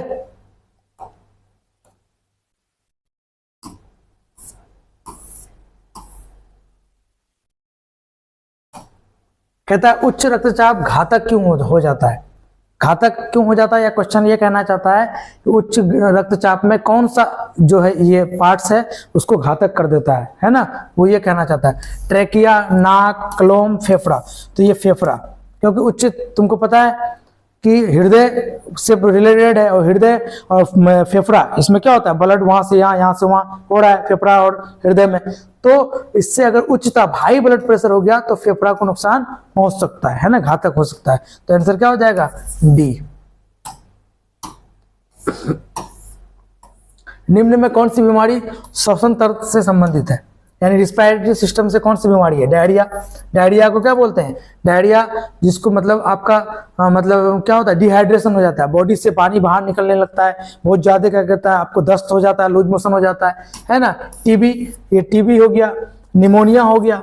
टीबी भी क्या है? खांसी होता है टीबी में। टीबी में क्या होता है? बहुत लंबे समय तक खांसी होता है। तो खांसी किसका है? रिस्पायरेशन, श्वसन का अंग, श्वसन का ये पहचान है ना। निमोनिया, निमोनिया में भी क्या होता है? फेफड़ा, बच्चों में और कुत्तों में, डॉग में और छोटे बच्चों में सबसे ज्यादा निमोनिया पकड़ता है। जब छोटा बच्चा पैदा होता है तो देखोगे सबसे ज्यादा उसको निमोनिया पकड़ने का डर रहता है। और वो बीमारी ऐसी होती है कि छोटे बच्चे के इसमें इतना जैसी हो जाता है तो फेफड़ा तुरंत छलनी की तरह हो जाता है, एकदम तुरंत उसका क्या फेफड़ा क्या हो जाएगा?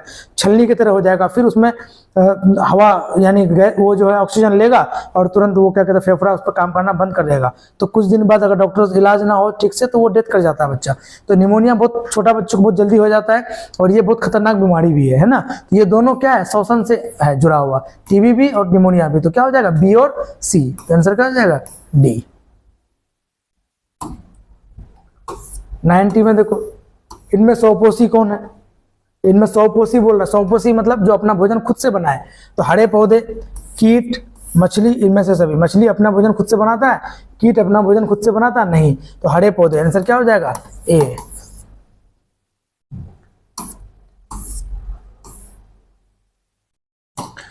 पौधे प्रकाश संश्लेषण से इसे बनाते हैं। किसे बनाते हैं? क्या बनाते हैं? प्रोटीन बनाते हैं प्रकाश संश्लेषण से, वसा बनाते हैं, कार्बोहाइड्रेट बनाते हैं। इनमें से कोई नहीं। आंसर होगा डी, इनमें से कोई नहीं। वो क्या बनाता है? ग्लूकोज बनाता है, कार्बोहाइड्रेट तो बनाता नहीं है। कितना नंबर क्वेश्चन है? 91 है ना। आप लोग फटाफट शेयर भी करें, कमेंट भी करें, है कि नहीं। कार्बोहाइड्रेट, अच्छा ग्लूकोज तो एक कार्बोहाइड्रेट का ही पार्ट है, तो कार्बोहाइड्रेट होगा आंसर सी। ठीक है, क्योंकि कार्बोहाइड्रेट, ग्लूकोज भी मीठा, कार्बोहाइड्रेट भी मीठा, तो ग्लूकोज एक तरह का कार्बोहाइड्रेट, या फिर कार्बोहाइड्रेट को हम अपने इसमें स्टार्च भी क्या कहता है उसके नाम से जानते हैं, है कि नहीं। तो यहाँ पर होगा कार्बोहाइड्रेट। ठीक है, यहाँ पर ग्लूकोज ना देकर कार्बोहाइड्रेट देकर कंफ्यूज कर दिया ना। प्रोटीन तो नहीं होगा, वसा नहीं होगा, कार्बोहाइड्रेट होगा। कार्बोहाइड्रेट मतलब यहाँ पर ग्लूकोज में कार्बोहाइड्रेट। ठीक है, तो हो जाएगा आंसर क्या? आंसर हो जाएगा आपका सी।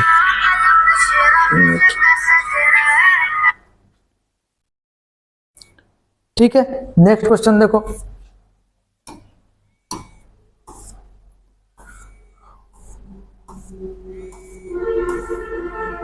नाइन्टी टू में है, हरे पौधे में रक्षित आंतरिक ऊर्जा किस रूप में होती है? ठीक है, आंतरिक ऊर्जा जो होती है, कितना नंबर क्वेश्चन है? 92 में देखो, हाँ, हरे पौधे में रक्षित आंतरिक ऊर्जा किस प्रकार, किस रूप में होती है?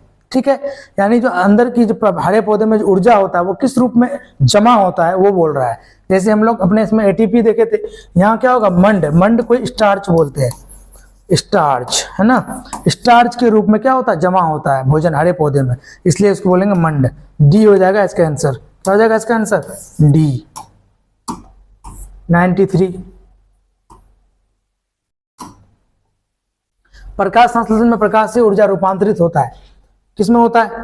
रूपांतरित किसमें होता है? देखो बताओ, 93 क्वेश्चन। रासायनिक ऊर्जा में, यांत्रिक ऊर्जा में, यांत्रिक तो होगा नहीं, जल में, रासायनिक ऊर्जा में। रासायनिक ऊर्जा में क्या हो जाता है?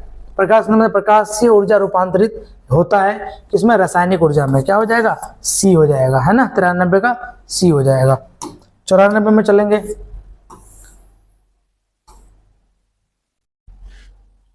नेक्स्ट क्वेश्चन है, पौधे नाइट्रोजन किस रूप से प्राप्त करते हैं, है ना।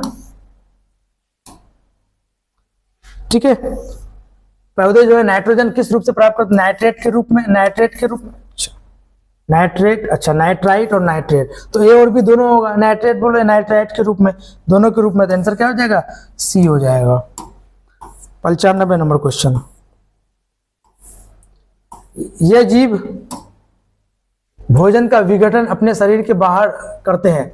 कौन? फफूंद, ईस्ट, मशरूम, इनमें से सभी। यानी अपने विघटन जो है अपने शरीर के बाहर करते हैं, ये इनमें से सभी होगा, सब के सब करते हैं।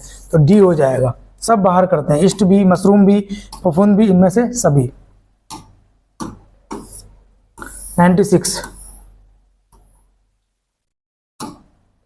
ये अस्थाई प्रवर्ध की मदद से भोजन ग्रहण कर। देखो ये वर्ड जो दिया है ना आपको कंफ्यूज करने के लिए दिया है, ताकि आप क्वेश्चन को छोड़ दो, है ना, लेकिन आप छोड़ेंगे नहीं। देखिए अस्थाई का मतलब हमने बताया था अमीबा है ये, है ना, कौन करता है, अमीबा है ये, है ना। तो अमीबा क्या करता है, इसका कोई अस्थाई नहीं है, इसका कोई अस्थाई अंग नहीं है जिससे वो भोजन ले पाए, है कि नहीं, या कोई अस्थाई अंग नहीं है जिससे भोजन को बाहर कर पाए। यहां माना कि भोजन मिला तो अपना ये इधर बढ़ा लिया और भोजन को अंदर कर लिया। यहाँ भोजन पता चला तो ये स्किन इसको ऐसे बढ़ाया और इसको अपने भोजन को अंदर कर लिया। तो इसका कोई अस्थाई रूप नहीं है, यह अस्थाई रूप से अपना भोजन को ले रहा है। इसका मतलब है कि ये पैरामीशियम है कि अमीबा है कि यूग्लिना है कि इनमें से सभी। पैरामीशियम में एक पैरामीशियम क्या, ये भी यूनिसेलुलर है, ये भी यूनिसेलुलर है, लेकिन पैरामीशियम में आपको हम बताए थे इसके पास ये चप्पल के आकार का होता है और इसके पास अपना मुख होता है ना, कोशिका होता है जिसके अंदर से वो क्या होता है, कोशिका मुख कहते हैं उसको, और जिससे वो भोजन अपना ले पाता है। लेकिन इसके पास कोई अपना मुंह नहीं होता है, कोई अपना बाहर भोजन करने के लिए कोई अंग नहीं होता है। तो यहाँ बोलता है अस्थाई, तो ये किसका है, अस्थाई। ये प्रवर्ध मतलब अस्थाई, कोई ऐसा बॉडी का पार्ट्स नहीं है जो जिससे वो भोजन अंदर से ले पाए, अंदर ले पाए। तो क्या होगा, अमीबा। आंसर क्या हो जाएगा, बी, अमीबा।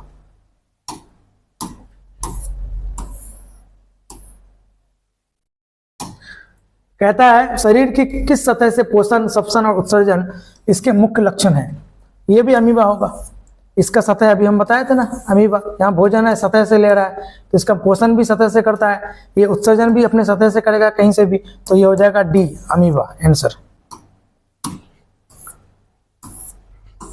अमाशय का पिछला भाग, अमाशय यानी अभी हम बताए थे, उससे पहले क्वेश्चन एक था कि अमाशय का दो भाग, एक ये हो गया कार्डियक भाग और ये पायलरिक भाग।